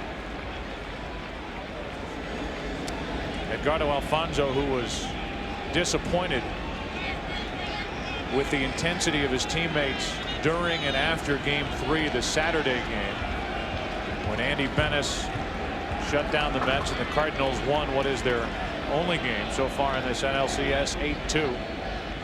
He called on the bench players to get into the game a little more, his fellow starters to turn up the intensity a notch, and they came out ready in last night's game after falling behind 2-0 after a half inning. That bench was up and cheering on the top step. With the 4 consecutive doubles and 5 in the first inning thrown out there by these Mets. 2 balls and a strike on Alfonzo.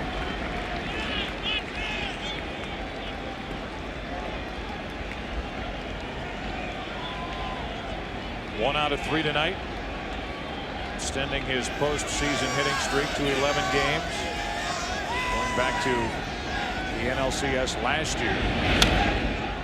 2-2. One thing that was talked about coming into this series, the absence of the Atlanta Braves. They've been the stumbling block for these Mets the past couple of seasons. Over the last 3 years, the Mets 14-29 against Atlanta, 3-20 in their last 23 games in Atlanta, and the Cardinals surprised everyone and delighted the Mets by sweeping the Braves out of the playoffs, 3 games and out in the division series. Not surprising by the end result, the victory in the series, but the manner in which they did it. Alfonzo up the middle, another hit. Perez will hold at second, 2 on, 2 out. And here are the Mets leading 6-0 in the 5th inning of game 5. Merely outs away from their first trip to the World Series since 1986. Yeah, Joe, you and I did the divisional game, the game won by Biniak Bayani in the 13th inning. 3-2. Number 31. Then he winning it with a home run. Piazza. And the Cardinals clinched against the Braves, winning Game 3 down in Atlanta. And this crowd here at Shea went wild, realizing the implications of the Mets, who are playing right now. They could beat anybody the way they're playing right now. But at the time, that onus of the Braves was hanging over the folks at Shea. 2 on, 2 out. Piazza takes strike 1. Piazza has a home run in this series against Reams that Tim told you about back in Game 2.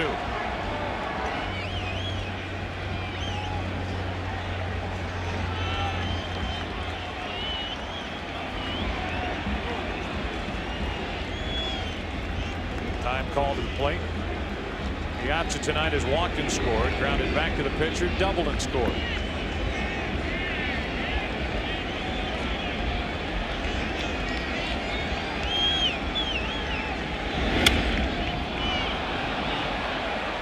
That's out of play. 0-2.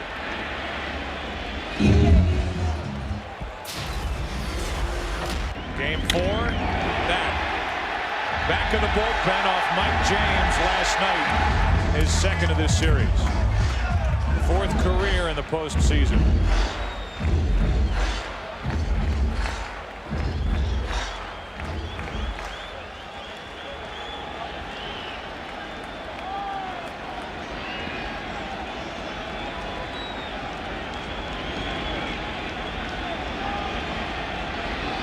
Reams trying to pitch a scoreless 5th.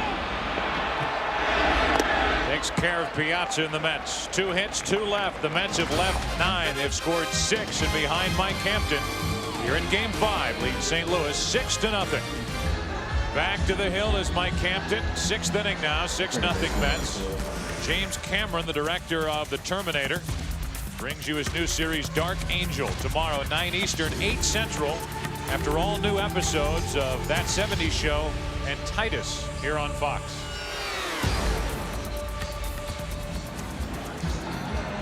Once again, coming up tomorrow night, Game 6, the Mariners and the Yankees on NBC at 8 Eastern. The Yankees leading that series 3-2, and if necessary, Wednesday at 4 Eastern here on Fox, Game 6 between the Mets and Cardinals in St. Louis. Promos all over the place in and around New York, in and around Shea Stadium, as Vigna takes a strike over the outside corner. Vigna's 1 out of 2. He has 1 of 3 singles tonight for St. Louis. That's it. Tony La Russa believing before the game that they would get to Hampton at some point. He shows no signs of any wear in this one as he gets one past Vigna. It's 0-2.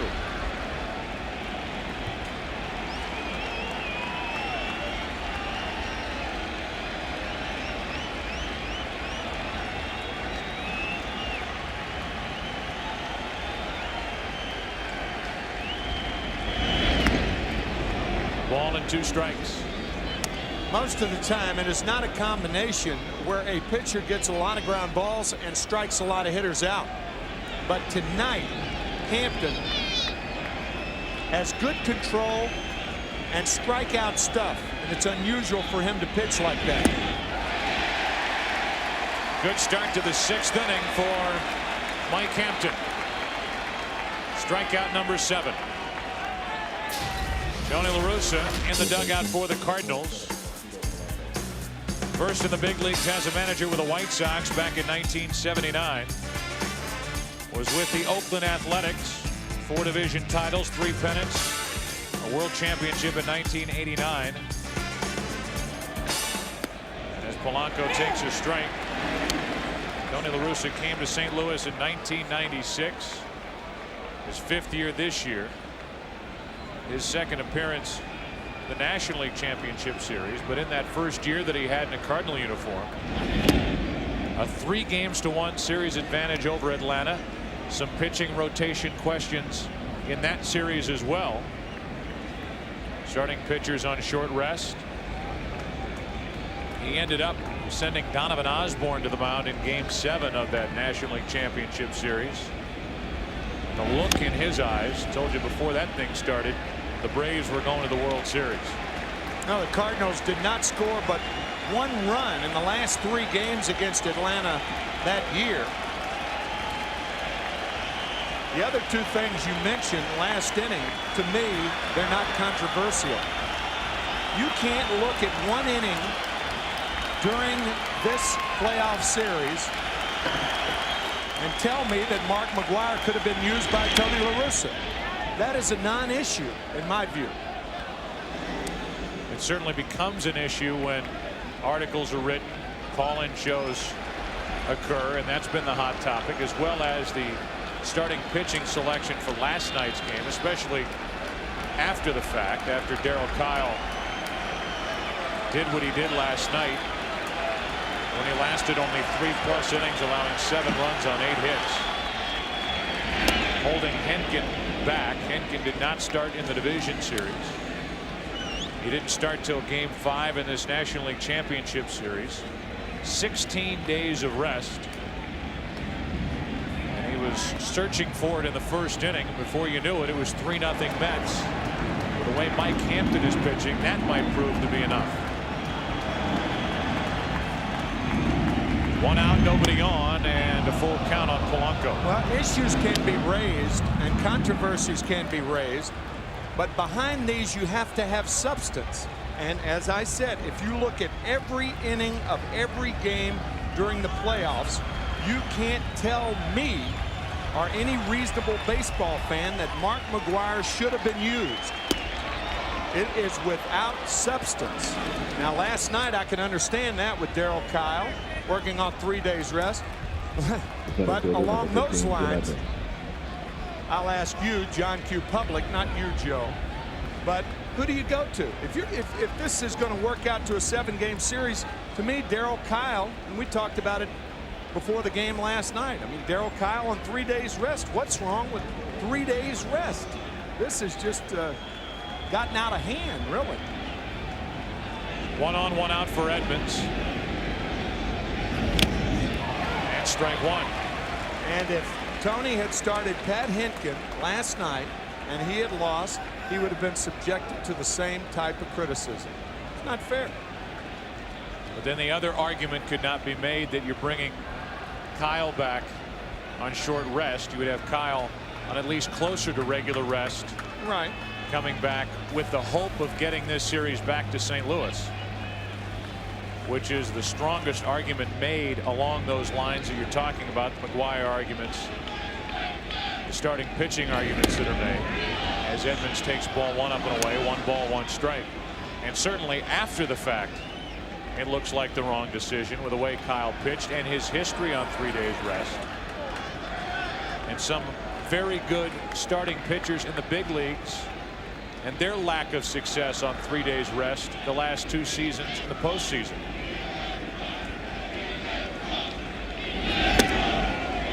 Two balls and a strike. The past 2 postseasons, 8 pitchers have thrown on 3 days rest. Combined, no wins, and an ERA of 19.11. Darryl Kyle did nothing to help those figures. 2 balls and a strike, 1 on, 1 out. 2-2 now on Edmonds, who has struck out twice tonight against Hampton. But behind all of those decisions, the injury to Garrett Stevenson, who was a strong starter for the Cardinals all year, and the unexpected wildness on the part of Rick Ankiel, which has changed the plans coming into this series as Edmonds strikes out for the 3rd time tonight. Out of the other dugout, there's Bobby Valentine, who managed his first game in the big leagues against Tony La Russa. He had this to say about his counterpart in this series. His imprints on every game that he manages. Of all the guys that I manage against, I'd managed against Tony the most, so I'm most comfortable, I think, with what he does. I know what he's going to do, even though he's unpredictable. I respect what he does. I think he's really as good at what he does as anybody in baseball. 1 on, 2 out. Now Eric Davis takes a ball up and away. The loss of Stevenson, who had to leave Game 3 of that division series, a 16-game winner during the regular season, and then the complete meltdown by Ankiel in Game 2 of this LCS raised questions not only about Game 4, but then the start by Henkin in Game 5, and then even if the Cardinals get to a Game 6, they have to bring Andy Bennis back on short rest, and he's bothered by tendonitis in his right knee. It's been the Mets in this series, and tonight, bottom of the 6th inning, they lead by 6. We remind you to watch Game 4 of the World Series here on Fox for the $1 million Gillette Strike Zone Challenge. It looks more and more like Game 4 of this upcoming World Series will be right here at Shea. Games 1 and 2 will be in the American League City, either the Bronx or Seattle.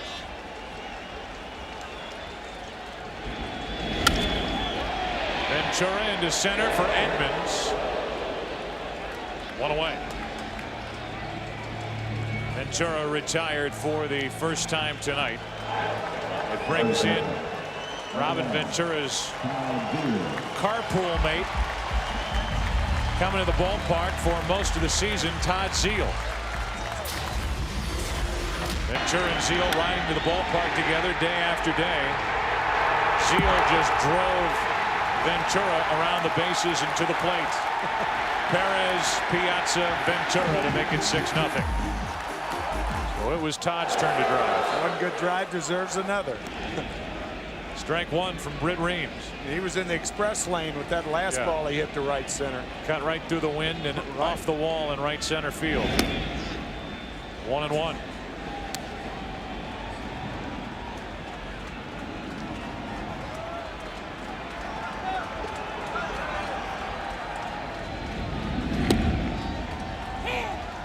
One and 2 on Zeile.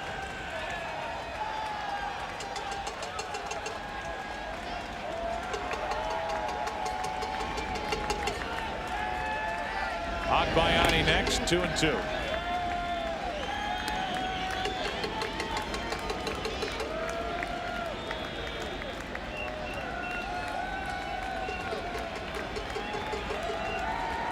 Todd Zeile has driven in 8 runs in this series, after driving in none in the division series. 3 balls, 2 strikes. Benny Agbayani is on deck. You saw that big number 50. Where's number 50? Obviously he's from Hawaii, and Hawaii, our 50th state. That's backing out of play. Funny about how Major League Baseball players are influenced by different people. Family, friends, Little League coaches. Benny with a warm story to tell about his influence coming up and being brought up on the island of Oahu.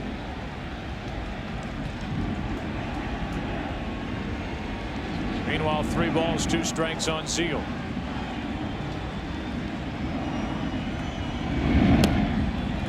A 1-out walk, and here's Benny Agbayani on his aunt's influence. I used to have an aunt who used to be out there when I was little every day, throwing me the ball. And she always used to throw as hard as she could, and I had to catch it. And we would be out there all, until the sun went down. And she took me up to the track, made me run. I knew what she was trying to do. And she kind of told me, if you want to become a great player, you got to work at it. And now I know what she's talking about.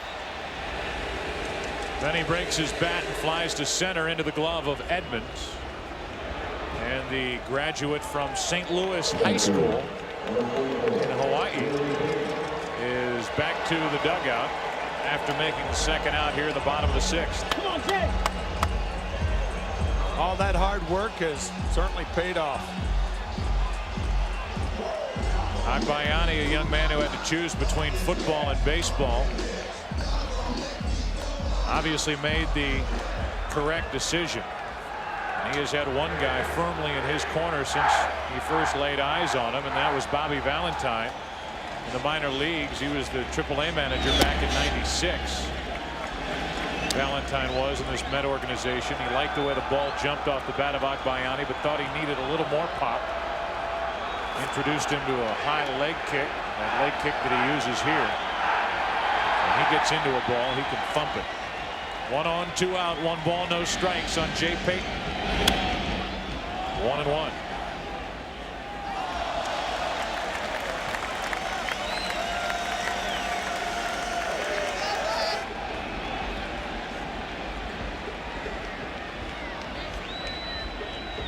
I understand people are lining up and forming lines outside Shea Stadium, hoping to get their hands on World Series tickets. Renteria takes care of the force out at second off the bat of Payton. And we go to the 7th. Still 6-0 Mets. Back after this from your local Fox station. Top of the 7th inning, Hampton back to work. 6-0 the Mets lead. Some work went into that sign, believing that tonight would be the night the Mets would advance to the World Series. They lead by 6, and tonight immediately after the game, turn to Fox Sports Net for a special edition of the National Sports Report live from Shea Stadium. Keith Olbermann and Steve Lyons give you complete post-game coverage, including highlights, interviews, and analysis of the entire National League Championship Series. The National Sports Report tonight after the game on Fox Sports Net.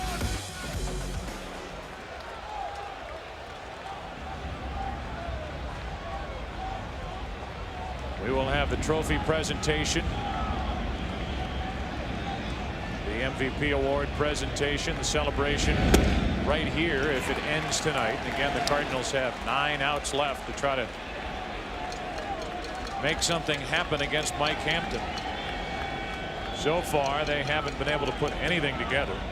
A single in the first, a single in the third, a single in the fourth, and a 1-out walk in the 6th inning. That's it. Clark pops up. Left field, Agbayani. Wynn playing around with that baseball. 1 out here in the 7th.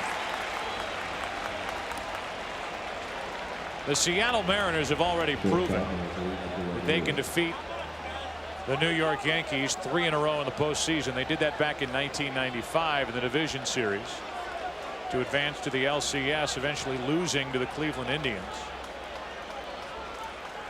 who would lose to the Atlanta Braves in the World Series. But that was before the Yankees run. It started in '96 as the Yankees have won 3 of the last 4 World Championships. The starters in Game 6, Orlando Hernandez, who in this postseason is 2-0 and in his postseason career is 7-0 with an ERA of 1.76 this postseason, will take on John Halama, who in 6 innings of Game 2 allowed no runs. That's tomorrow at 8 Eastern on NBC. If the Yankees get past the Mariners, and if there is a Subway Series, the Mets are trying to be the first team to stamp their ticket for that. If there is a Subway Series, it would be the first since 1956. In for a strike on Renteria, 1-2. That was the year of Don Larson's perfect game. Brooklyn Dodgers only won 1 World Championship. That was 1955. Johnny Padres pitching the 7th game of the series. Famous catch by Sandy Amoros, doubling off. Ball hit by Yogi Berra. The double play in the 8th inning. Don Zimmer, a starter in that game, and now the bench coach for Joe Torre. 1 ball, 2 strikes on Renteria. That's off the plate. Ventura coming to get it. Big-handed pick up and throw. 2 out. What a play by Robin Ventura. Usually you do not see a bare hand on a ball hit this high. The ball took a tricky little hop, and Ventura adjusting to it and throws out Renteria. What a play. Watch the ball hop to the left, his right. Off balance throw. Fine play.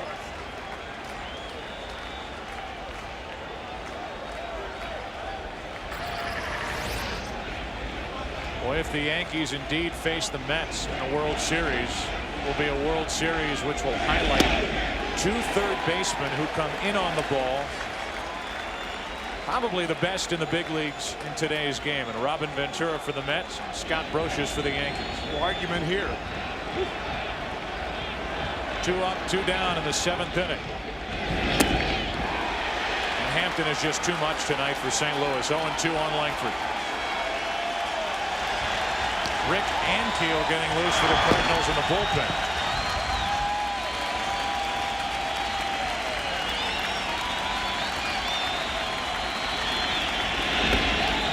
To me, it would be awfully risky to bring Ankiel into this atmosphere.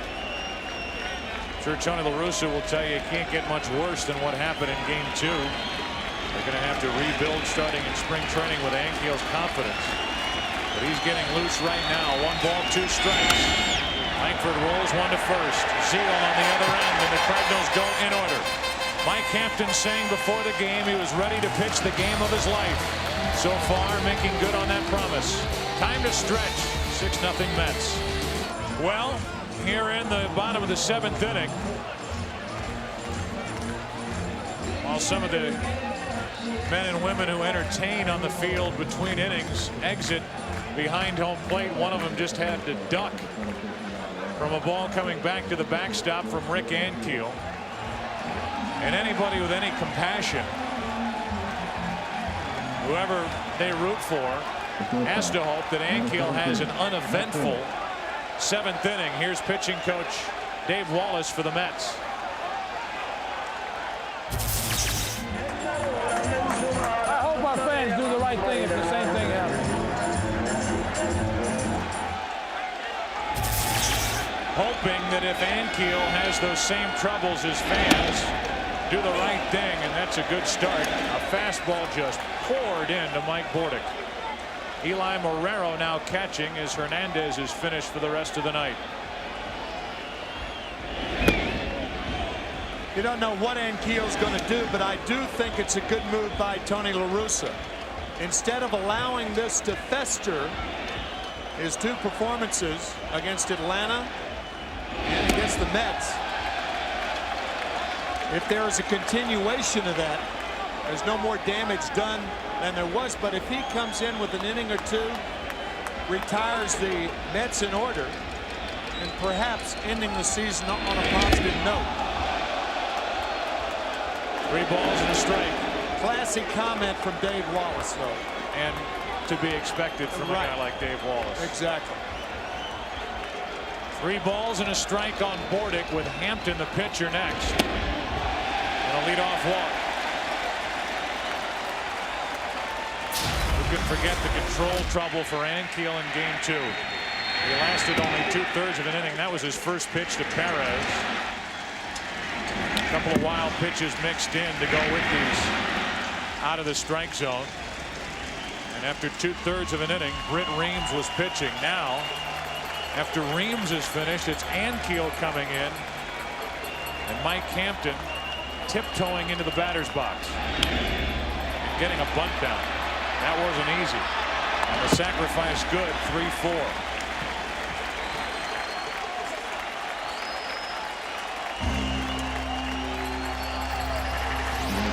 You're right, not an easy task for Hampton.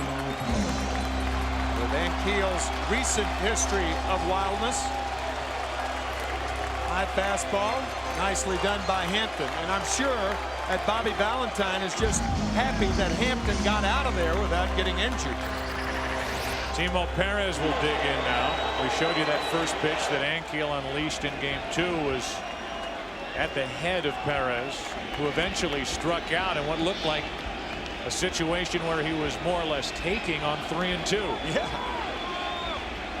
Runner at second, 1 out, 6-0 Mets, bottom of the 7th inning.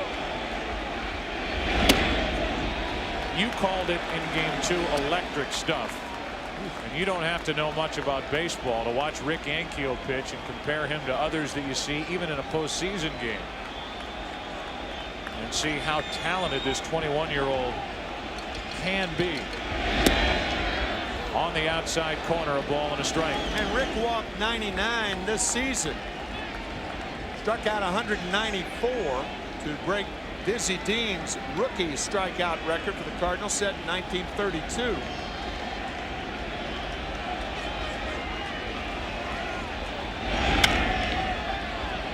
Now 1-2 on Perez. But as we said earlier, if he can successfully negotiate his way through this inning, something positive to take back to Fort Pierce, which is right around the Vero Beach area in Florida on the East Coast. Joe said the other night he went to Port St. Lucie High School. That's where the Mets train and have trained for the last 13 years. Breaking ball got him looking. Oh, and that's an idea. Now keep in mind, Sandy Koufax really didn't become a pitcher until 1959. And he won 14 ball games that year. And yes, you can talk about Koufax and Ankiel as far as stuff is concerned in the same breath. Koufax, who has been a visitor to Shea Stadium during this postseason. Here's Alfonso, runner at second, 2 out. And a ball down and in. The SAP game summary. Alfonso, more hits for the Mets. An 11-game postseason hitting streak alive. Timo Perez, 2 runs, 8 in the series to tie an LCS record. Zeal, a 3-run double with 2 out in the 4th inning to take it from 3-0 to 6-0. Not much of a swing there by Alfonso in the count, 1 ball, 1 strike. And then the work of Mike Hampton, who has been in charge tonight after a leadoff hit by Vina. He's allowed no runs on only 3 St. Louis hits. The SAP game summary. Now the 1-1 pitch to Alfonso. There's the first one. Back to the screen, and this crowd getting a kick out of ball 2 to Alfonso. These fans jumped out of their seat when that pitch went back to the backstop. As an impassive Dave Wallace looks on with empathy.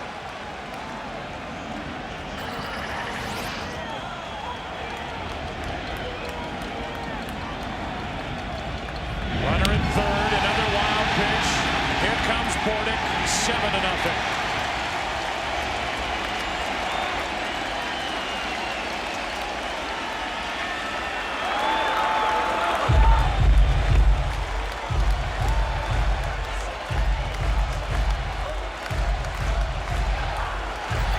The 21-year-old Rick Ankiel, and this atmosphere at Shea Stadium. 2 wild pitches, a walk in the inning. He guides one back into the hitting zone, and it's a full count on Alfonso.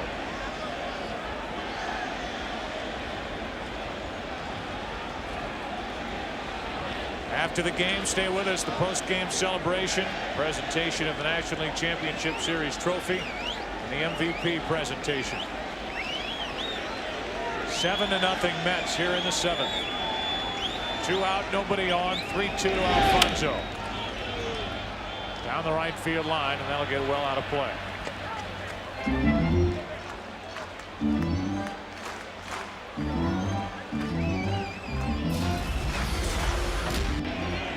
To Edgardo Alfonso, the fastball misses inside. And then the wild pitch on the 1-1 pitch. Another one scores Portick. Then Ankiel comes back to throw 2 straight strikes. And ball 4 floats up and away with 2 out. Second walk of the inning to go with 2 wild pitches.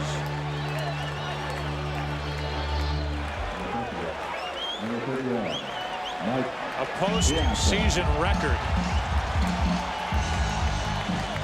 for Rick Ankiel and something he wants no part of. 9 wild pitches in a career, a postseason record. And Ankiel got 2 outs, able to smile a little as Mike James comes in from the Cardinal bullpen.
This is some way of finding some positive. But he's no worse off. He's no worse off. He is not any worse off. Check 1 2, check 1 2. Check 1 2. Check 1 2, check 1 2. Yes. I was inside. I was actually inside the little.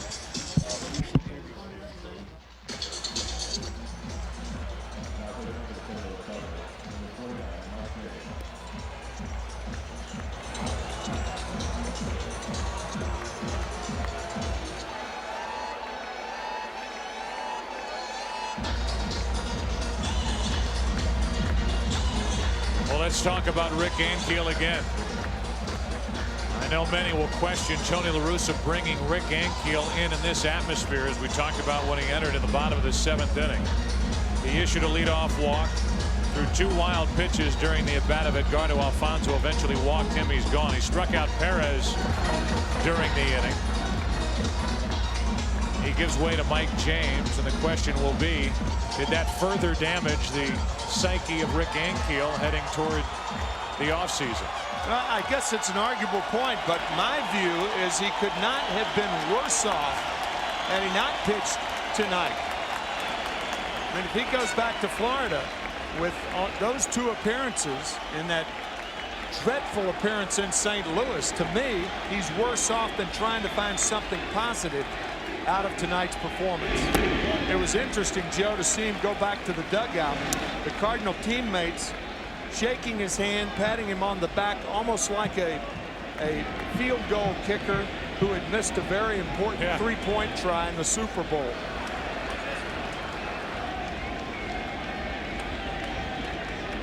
I don't know that Scott Norwood got that kind of consolation. 2 balls, no strikes. But I think as you are talking about, the hope was to get anything positive out of one last appearance before the offseason.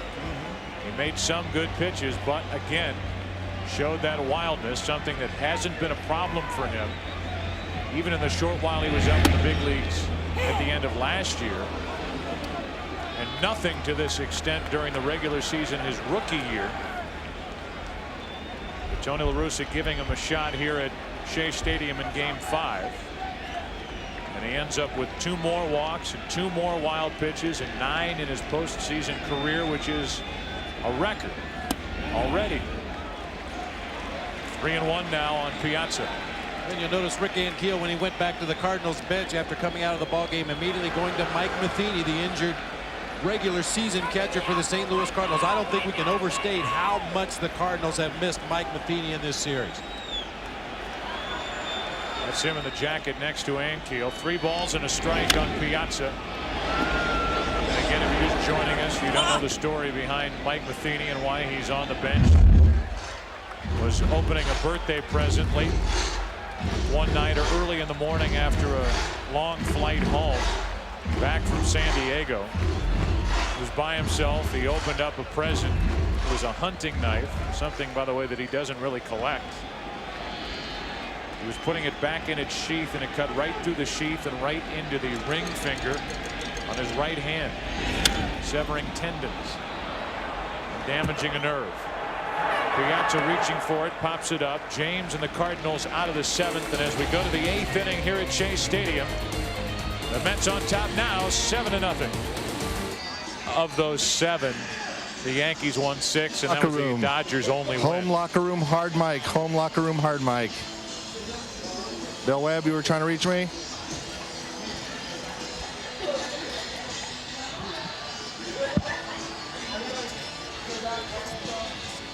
Yeah, I got you. Okay, I'm going to continue. Call me on radio if you need me. Technicians.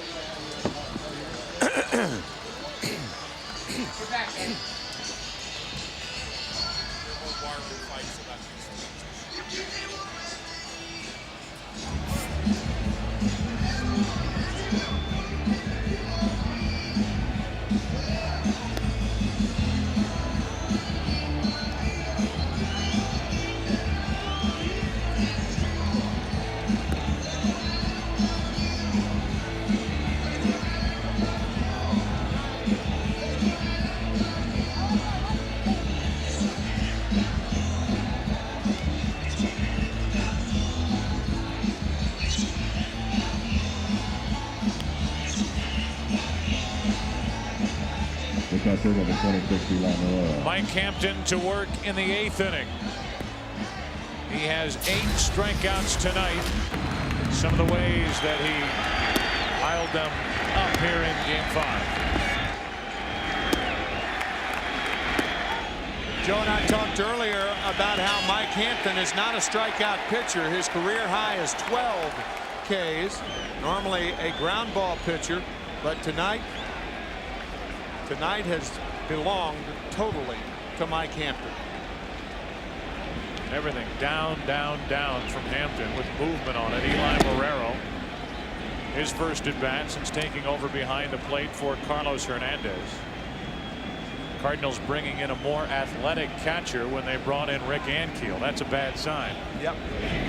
You need a guy who can jump. If you worry about the vertical leap of your catcher when you bring in a pitcher, it's not a good sign.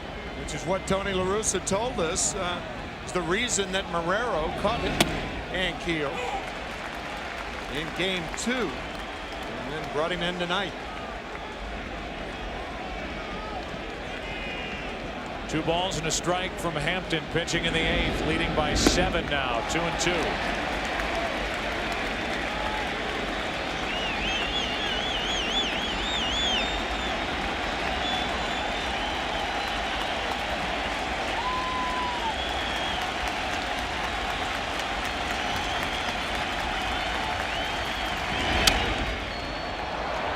Center, right at Peyton, 1 out.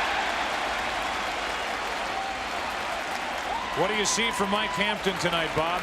Well, it was very obvious early in the game that he had his good fastball. He had great control of that fastball, and as the game has gone on, his curve has gotten better, his sinking fastball has gotten better, and he's actually mixed in some changeups in the last couple of innings. He's got everything working right now, but initially he just had the fastball and worked everything else off of that.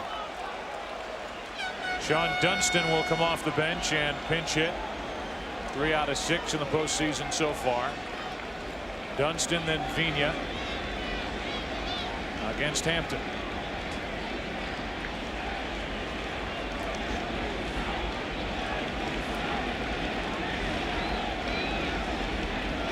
Already a cheer referring to the Yankees starting to escape from this crowd here at Shea Stadium. Mariners will have a lot to say about who the Mets will play in the World Series if they end up winning tonight. To stamp their ticket and send them to the Fall Classic for the first time since '86. They're 1 out closer, it would appear, as Zeal puts it away, 2 out.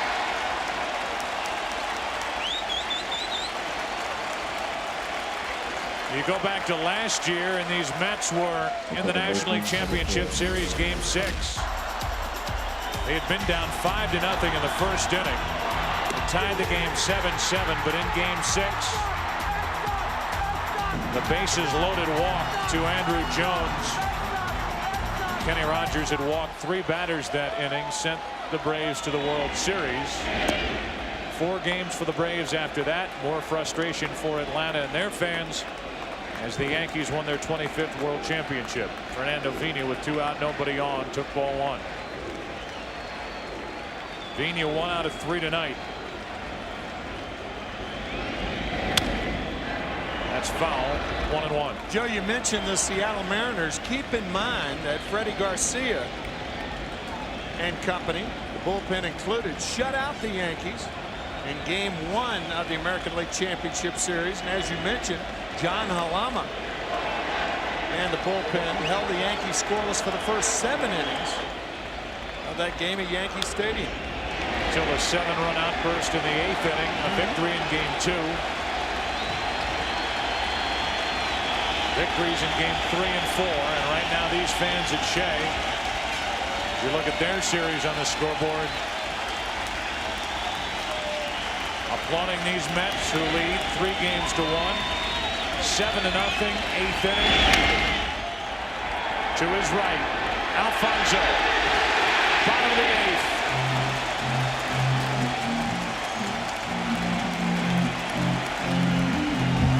$7-0 Mets. Back at Chase Stadium, a shot of Steve Phillips, the general manager without a contract around here, the architect putting this Mets club together. These fans here at Chase Stadium have had fun since the start of this night. Heck, since the bottom of the first inning of last night. Robin Ventura will lead it off. He'll be followed by Zeal and Agbayani. National League Championship team with a general manager without a contract and a manager without a contract. Ventura leading it off and taking ball 1. Dave Fears is the new pitcher for St. Louis. Henkin started, went 3 2/3. Then Timlin a third of an inning. Reams, Ankiel, James, and now Fears.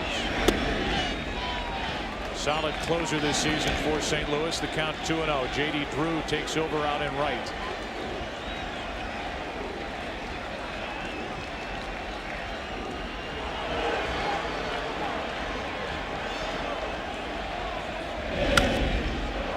Ventura pops it into shallow center. Renteria, 1 out.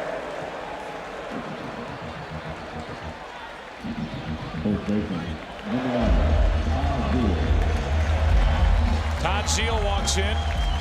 One of the single biggest swings of this night and of this series.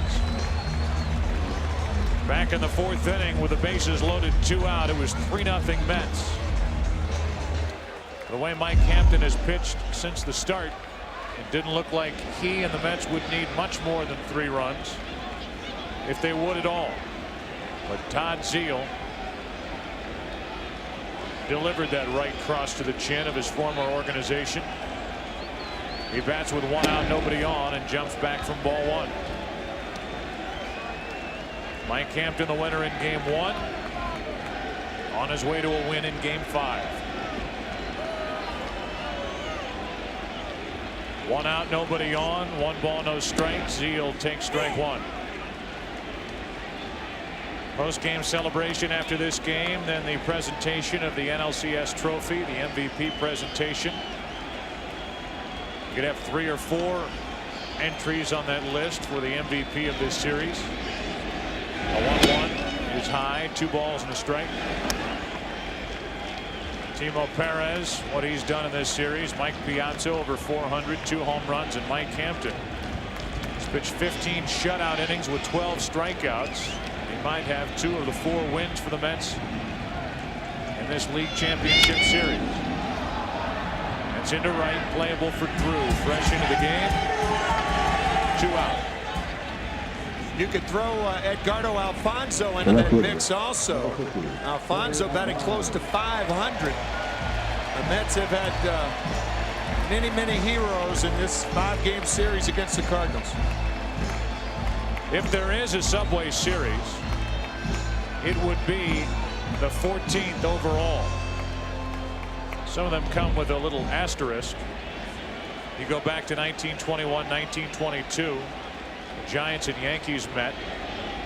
They shared the same ballpark, the Polo Grounds, before Yankee Stadium was first occupied by the Yankees in 1923. And even then, the Yankees and Giants went head to head, and all you had to do was walk over a bridge. But there have been 13 overall, none since 1956. And during a 10-year stretch between 1947 and 1956, 10 years, there were 7 Subway Series. Lenny Harris having fun. Agbayani with a 2-out base hit. That keeps his hitting streak alive. He's hit in every game in this postseason, and he's on with 2 outs.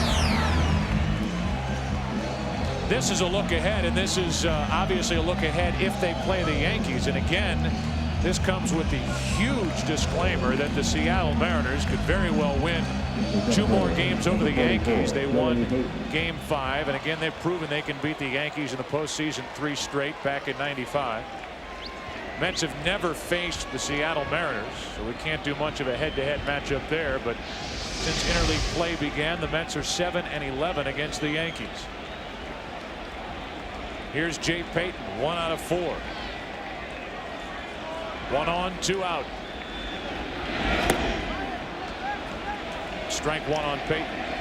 During that stretch with a 7 Subway Series over that 10-year span, the first one during that stretch was 1947. Bobby Valentine's father-in-law, Ralph Branca, opened the 47 series at Yankee Stadium for the Dodgers and lost. Now Branca's son-in-law, Bobby Valentine, could guide the Mets to the World Series for the first time since 1986. During that 10-year span, the city of New York just took over the game of baseball. Those fall classics here, 7 of those 10 years.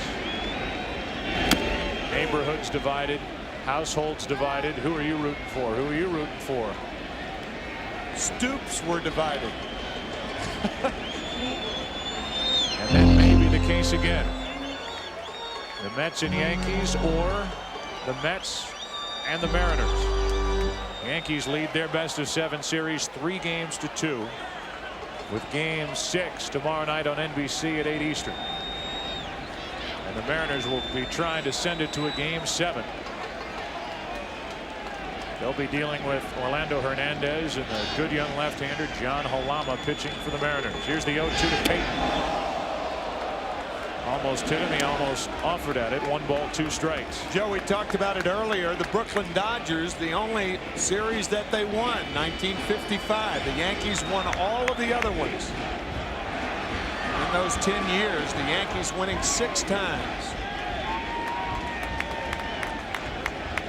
Dodgers and Giants left. Their team colors combined to make the Mets team colors. Oh, off the helmet. And Jay Payton goes out to talk to Veers and Eli Marrero, trying to avoid a riot. Now Veers reaches in and pushes Payton. And hopefully here in the 8th inning in a 7-0 game, a brawl won't mar what has been a fun night here at Shea Stadium.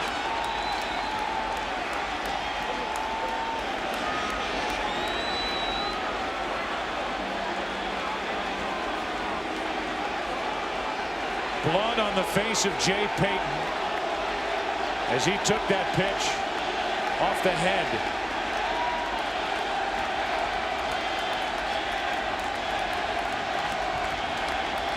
Benny Agbayani, the one with his arms wrapped firmly around Jay Payton. They're able to calm him down. And the New York Mets, in my mind, are to be commended, as cooler heads prevail. And now the attention, forget what could be a fight. You hope that Jay Payton's all right. Jay appears to be all right. Going out to the mound as quickly as he did. He never lost consciousness.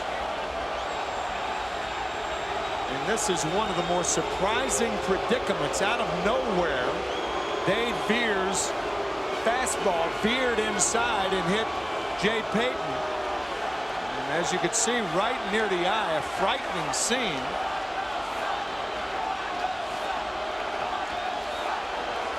And you talk about net cooler heads prevailing. Everyone hoping that the fans here at Shea, that cooler heads prevail here.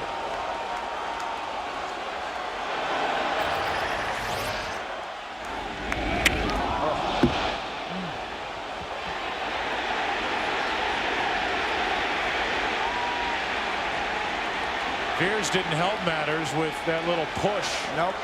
After Payton, it seemed, was restrained. See that ball jump in. Sounded awful. Thankfully, Payton able to get right back up. Just above the left eye.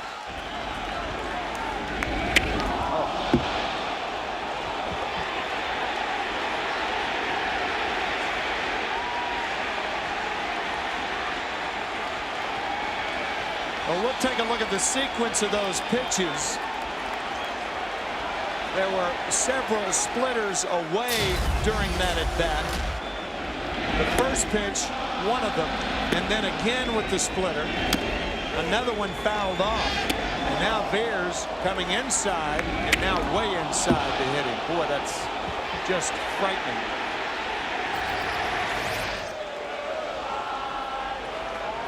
Eli Marrero immediately popped up and got in between Veers and Jay Payton. John Franco on his way back to the bullpen as finally order is restored. And you're right, the Mets deserve a lot of credit for making sure that that didn't escalate. And now you hope that these fans, who to this point are merely using their voices to show their displeasure, keep it that way. And Bobby Valentine will come out, talk to Bruce Fleming, and hopefully this will end right here. But it certainly leaves a nasty taste in your mouth here. It really does. And what should very well be the final game of this National League Championship Series, Game 5. With the Mets leading 7-0 and in complete control. Veers hitting Jay Payton in the helmet.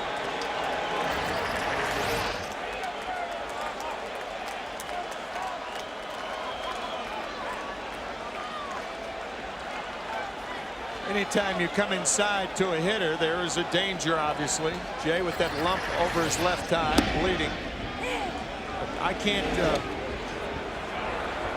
even conceive any intent to hit Jay Payton in that situation. Certainly wouldn't make any sense. No. Earlier in the game, Mike Hampton was knocked down by a pitch from Britt Reams in the 5th inning. That drew a reaction from the crowd. Yeah, but you know, Hampton hasn't even come close to a Cardinal hitter in his two starts in the LCS. There's just nothing there that you can point to as an explanation, if you want to call that intentional. Mike Piazza hit in the head by Roger Clemens back on July 8th. Mike almost shaking his head right there. Polanco makes a nice play to his right down the line, and this crowd lets these Cardinals have it. The Mets are now 3 outs away from a trip to the World Series. Well, this game goes to the 9th inning. The Mets are 3 outs away from the 2000 World Series. Let's send it down into the Mets dugout where Steve Lyons is. Steve? All right, Joe, thank you very much. I'm down in the corner of the dugout. We watched the replay of Peyton getting hit in the head. I watched it with Mike Piazza. He was very upset about it, saying that there's no reason for a ball to be up in that area of the head. He said that ball almost went behind him if he didn't get out of the way. And, of course, remember, Mike Piazza got hit by a Roger Clemens fastball early in the year. He's going to get a chance to see another one of those Roger Clemens fastballs probably in the World Series if the Yankees get that far. But Piazza's very upset. Back to you guys. Another look at Peyton getting hit. Piazza hit on July 8th.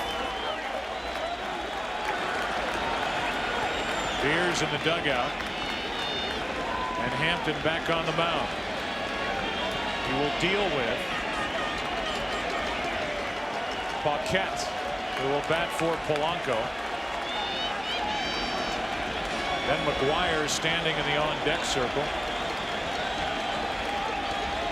He'll bat for Edmonds.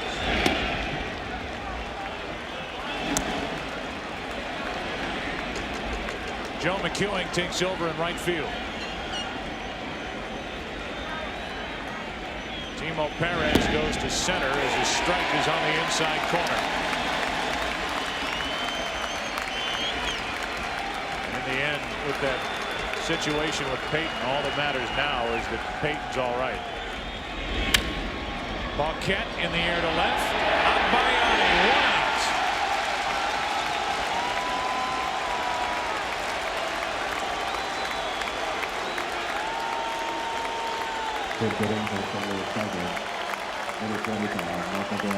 Well, this game 5 is not going to end with Mark McGuire on the bench, as game 1 did, as last night's game did. McGuire dealing with Hampton.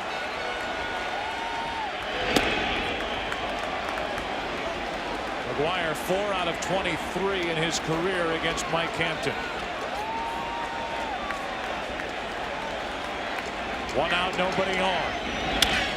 To the second baseman, Alfonso. The Mets are 1 out away.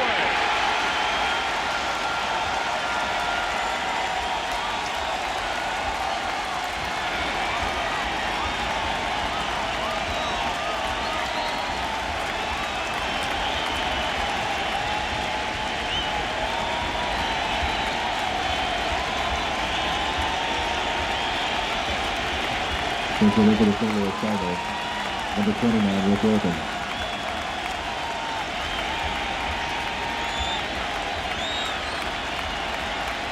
Rick Wilkins will bat in the number 4 spot and hit with 2 out, nobody on, facing Hampton.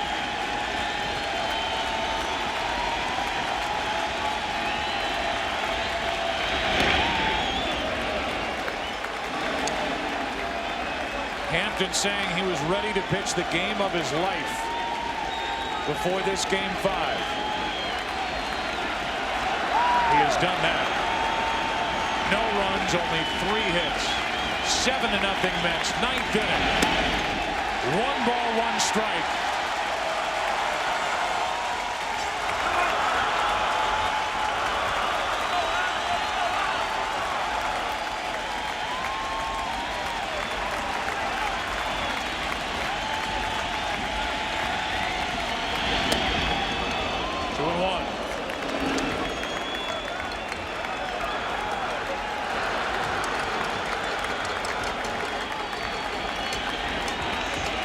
Hampton the winner in game 1. 7 shutout innings. Trying to throw a 3-hit shutout here in game 5.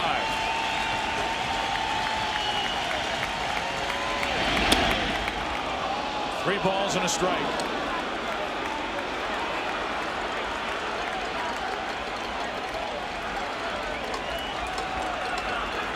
Good sign there and a great sight. Jay Hampton appears to be all right. Jay Peyton, I beg your pardon. Hampton with a count of 3-1. For the first time since 1986, the Mets are going to the World Series.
for it, and so are these fans. And before the rest of this night gets away from us, congratulations to these Mets. And Tim McCarver, congratulations to these fans here at Shea Stadium, who were tremendous with the way they acted here tonight. Let's go down to Steve Lyons. All right, Joe, thank you very much. I got Robin Ventura here. He played a lot of baseball. I've watched you play. I've played with you. But when you scored and you came off the field, I've never seen you so emotional before. Yeah, it's a big night. And it's something when you play and you get a chance to go. This is what you play for. And this is what you put all the hard work in for. This town is going to go upside down. If it becomes a Subway Series, who do you want to see? You know what? We're happy to go right now. It'd be nice to stay home, though. No question about it. Bobby Valentine and all the heat he's taken in this town. Talk to me a little bit about the job that he's done with this club since he's been here. He's done a great job. I think he rests guys and he plays a lot of guys. And having been in the American League so long and National League, guys on the bench have to play. And you don't always like it, but he's able to do it, and he does a great job of doing that.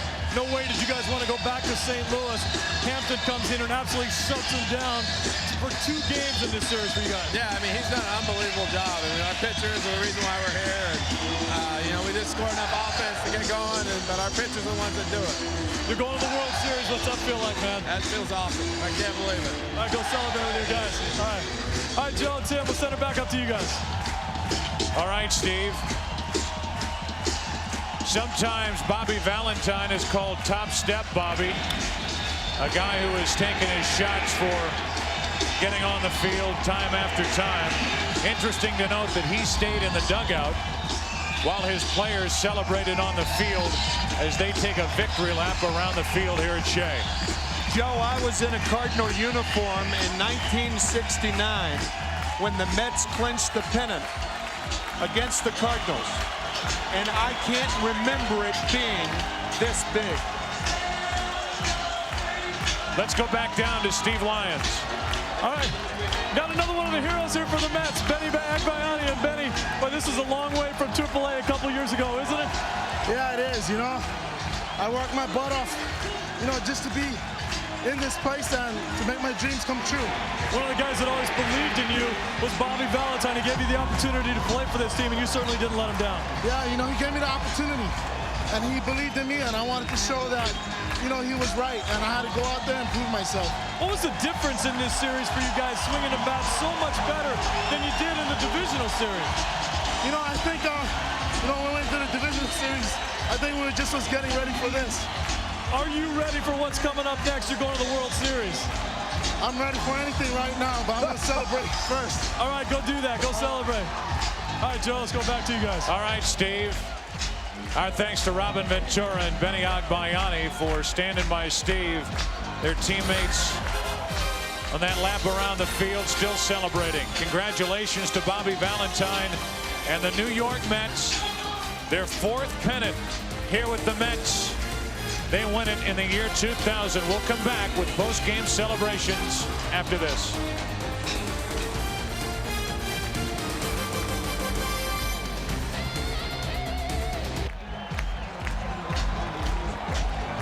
Two. And we're going to do it in 2 minutes.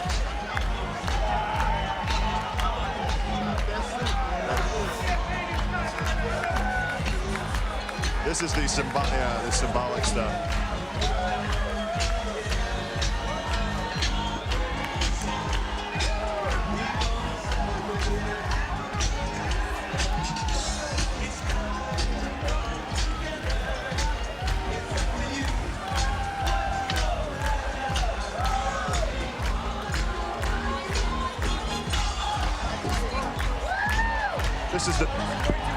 This is the dull part of the celebration. Wait till we get they'll get the trophy wet. Hello. Okay.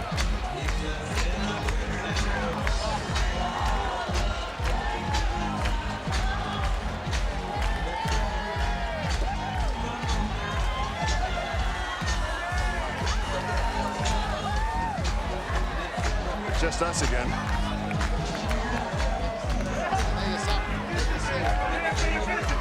All right, they're going to let start letting people, and they are letting people in. I think we better get this going.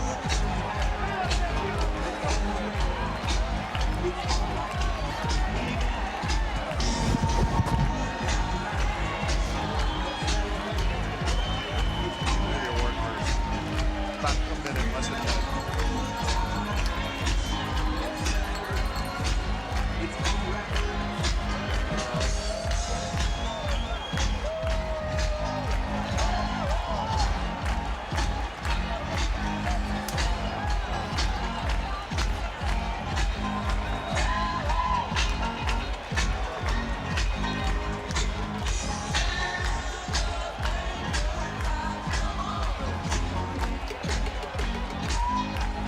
Seven to nothing the final here in Game 5, and the Mets are going to the World Series. We go down to Steve Lyons. Steve? All right, Joe, we got another one of the heroes here for the Mets, Jay Payton. And Jay, a tremendous series for you. At 27 years old, you're not a rookie anymore, are you? I mean, that's great. You know, I'm just happy to be out here playing, and now we're going to the World Series. Didn't swing the bat the way I wanted, but I was able to get a couple big hits, and every little bit helps out here. And I know the way this ended with you getting hit there in the head. I know you're going to probably have to take a couple stitches, maybe a little bit of an ugly ending, but the emotions really took a hold when you got hit in the head there. Yeah, I mean, I've been hit in the face once before, and it wasn't intentional, but for me, as a hitter, you're kind of defenseless up there, you know, and I got hit, and the best of my reactions got to me. You know, you just want to go get somebody. It's like taking a sucker punch almost, but, you know, I don't know if there was any intent there. I'd like to think there wasn't. You know, I think, you know, Beers was a good guy, and it's just, you know, that was one of those things. Hopefully it was just a pitch that got away, and, you know, it's over with now. We're going to the World Series, so that's all I really care about. And I know that your first reaction is to get upset about that, but I think everybody on both sides did a pretty good job with this crowd here in New York to make sure that that didn't get out of hand. Yeah, I mean, I wasn't going to do anything. You know, I just went out there and just, you know, I mean, it's like I say, it's emotions more than anything, and you know, like I say, I like to just, you know, hopefully there wasn't any intent, and you know, right now I don't even really care. I'm just glad we're going to the World Series. You are going to the World Series. What does that mean? It's great. You know, I mean, for me, I was happy. You know, 3 years ago, I didn't even know if I'd be playing again. So to be going to the World Series in my first full season is it's awesome. Can't even put it into words, really. All right, get inside. There's a bottle of champagne with your name on it, man. All right, I'm gonna go get it. All right, good luck, man. All right, Joe, let's go back to you.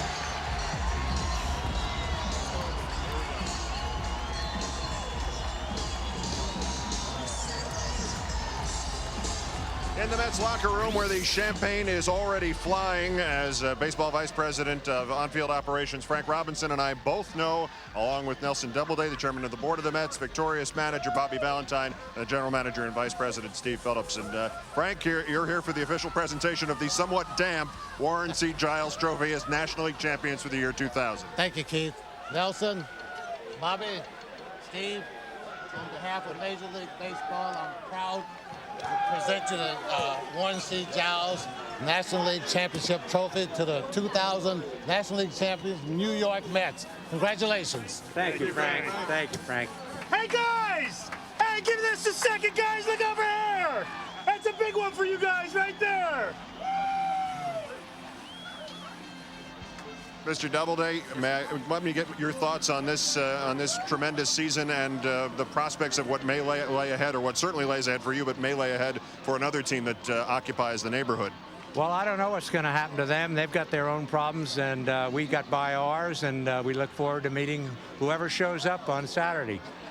And this must be a particular triumph for you, considering the downturn in the early 90s with the team and how the team has been rebuilt to prominence, the problems with the Braves and all of that, and that trophy is... There's the man. There's the man right there. He did it right there, and the guy the last couple of years been leading us. They're the men that did it. Let me proceed then with these gentlemen. Congratulations, sir, Mr. Doubleday. Mr. Phillips, congratulations on this.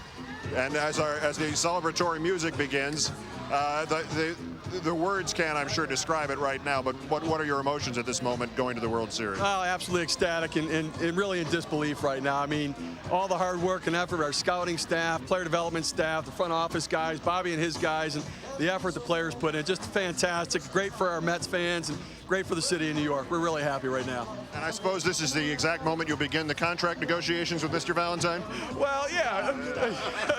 We're not answering questions about contracts. Not meant seriously. Congratulations. I appreciate it. Thanks. Let me finish off with the manager. Thank you, Steve. Bobby, yesterday you wouldn't use the words World Series when I asked you about the prospects of playing on Saturday and Sunday. Can you say it now? Yeah, we're going to the World Series, and these guys deserve to be there. I'd like to share with Jay Horowitz is right there, one of the great PR directors, and all the members of this organization. And our family, and Al Leiter and all the boys. This is a great family, and a special congratulations to the Cardinals, a great team. They were battled up, but they're a great champion, too. Darryl Hamilton, if you want to take notes on the left side. And considering the length of time you have been in the game and what you have struggled through, what last season was like in the middle of the year, can you reflect on flashback to the kid who was drafted by the Dodgers in 1968 and the long road to a World Series finally? Yeah, it's been a long road, but I'm a 50-year-old young man, and a lot of guys would like to trade places right here, and I just like to share it with all my family, my wife Mary and Bobby, all my friends in this great organization, the New York Mets. Now, there seems to be a reluctance, even though we're now talking about the fact that the Mets are in the 2000 World Series, the prospects of there being Fred Wilpon. You deserve to be wet, baby. Great job, baby. Great job. You're late, but go ahead. Go for it, Fred. Congratulations, Mr. Wilpon. Thank you very much. Appreciate it. And we hope that this problem was obtained inside the locker room rather than outside. It happened when I walked in. Something happened. Let me finish with Bobby here. Captain needs to talk to you right now. He needs to talk to us right now. Bobby, thank you much. Thank you. National League Championship Series MVP Mike Hampton. Step up front with us, and Frank Robinson will present the trophy to you. Mike, it's a real pleasure for me to be able to present you the 2000 National League Championship Series Most Valuable Players Award. Thank you. Thank you. Congratulations. I mean, what to say? You know, we had a lot of great talent out there. Timo was the spark plug. He also had a great series. Alfonso had a great series. This is truly an honor to take this trophy, but there's many deserving people that got a little piece of this as well. The St. Louis Cardinals that you defeated twice and kept scoreless for the length of the time that you were in against them in the first game, and obviously in this one, still put base runners on, still fought you down to the last game. I guess this probably was the toughest 5-game series you've ever seen. Well, that's why they were so successful during the season and the postseason. They never die. You know, they got a bunch of guys over there that are gritty, great professionals, and work hard and play hard. And it showed during this series. You know, they're in every game. They battled their tails off. You know, we just, breaks went our way. And when we needed to, we got some clutch hitting, and it resulted in 4 wins, just what we needed.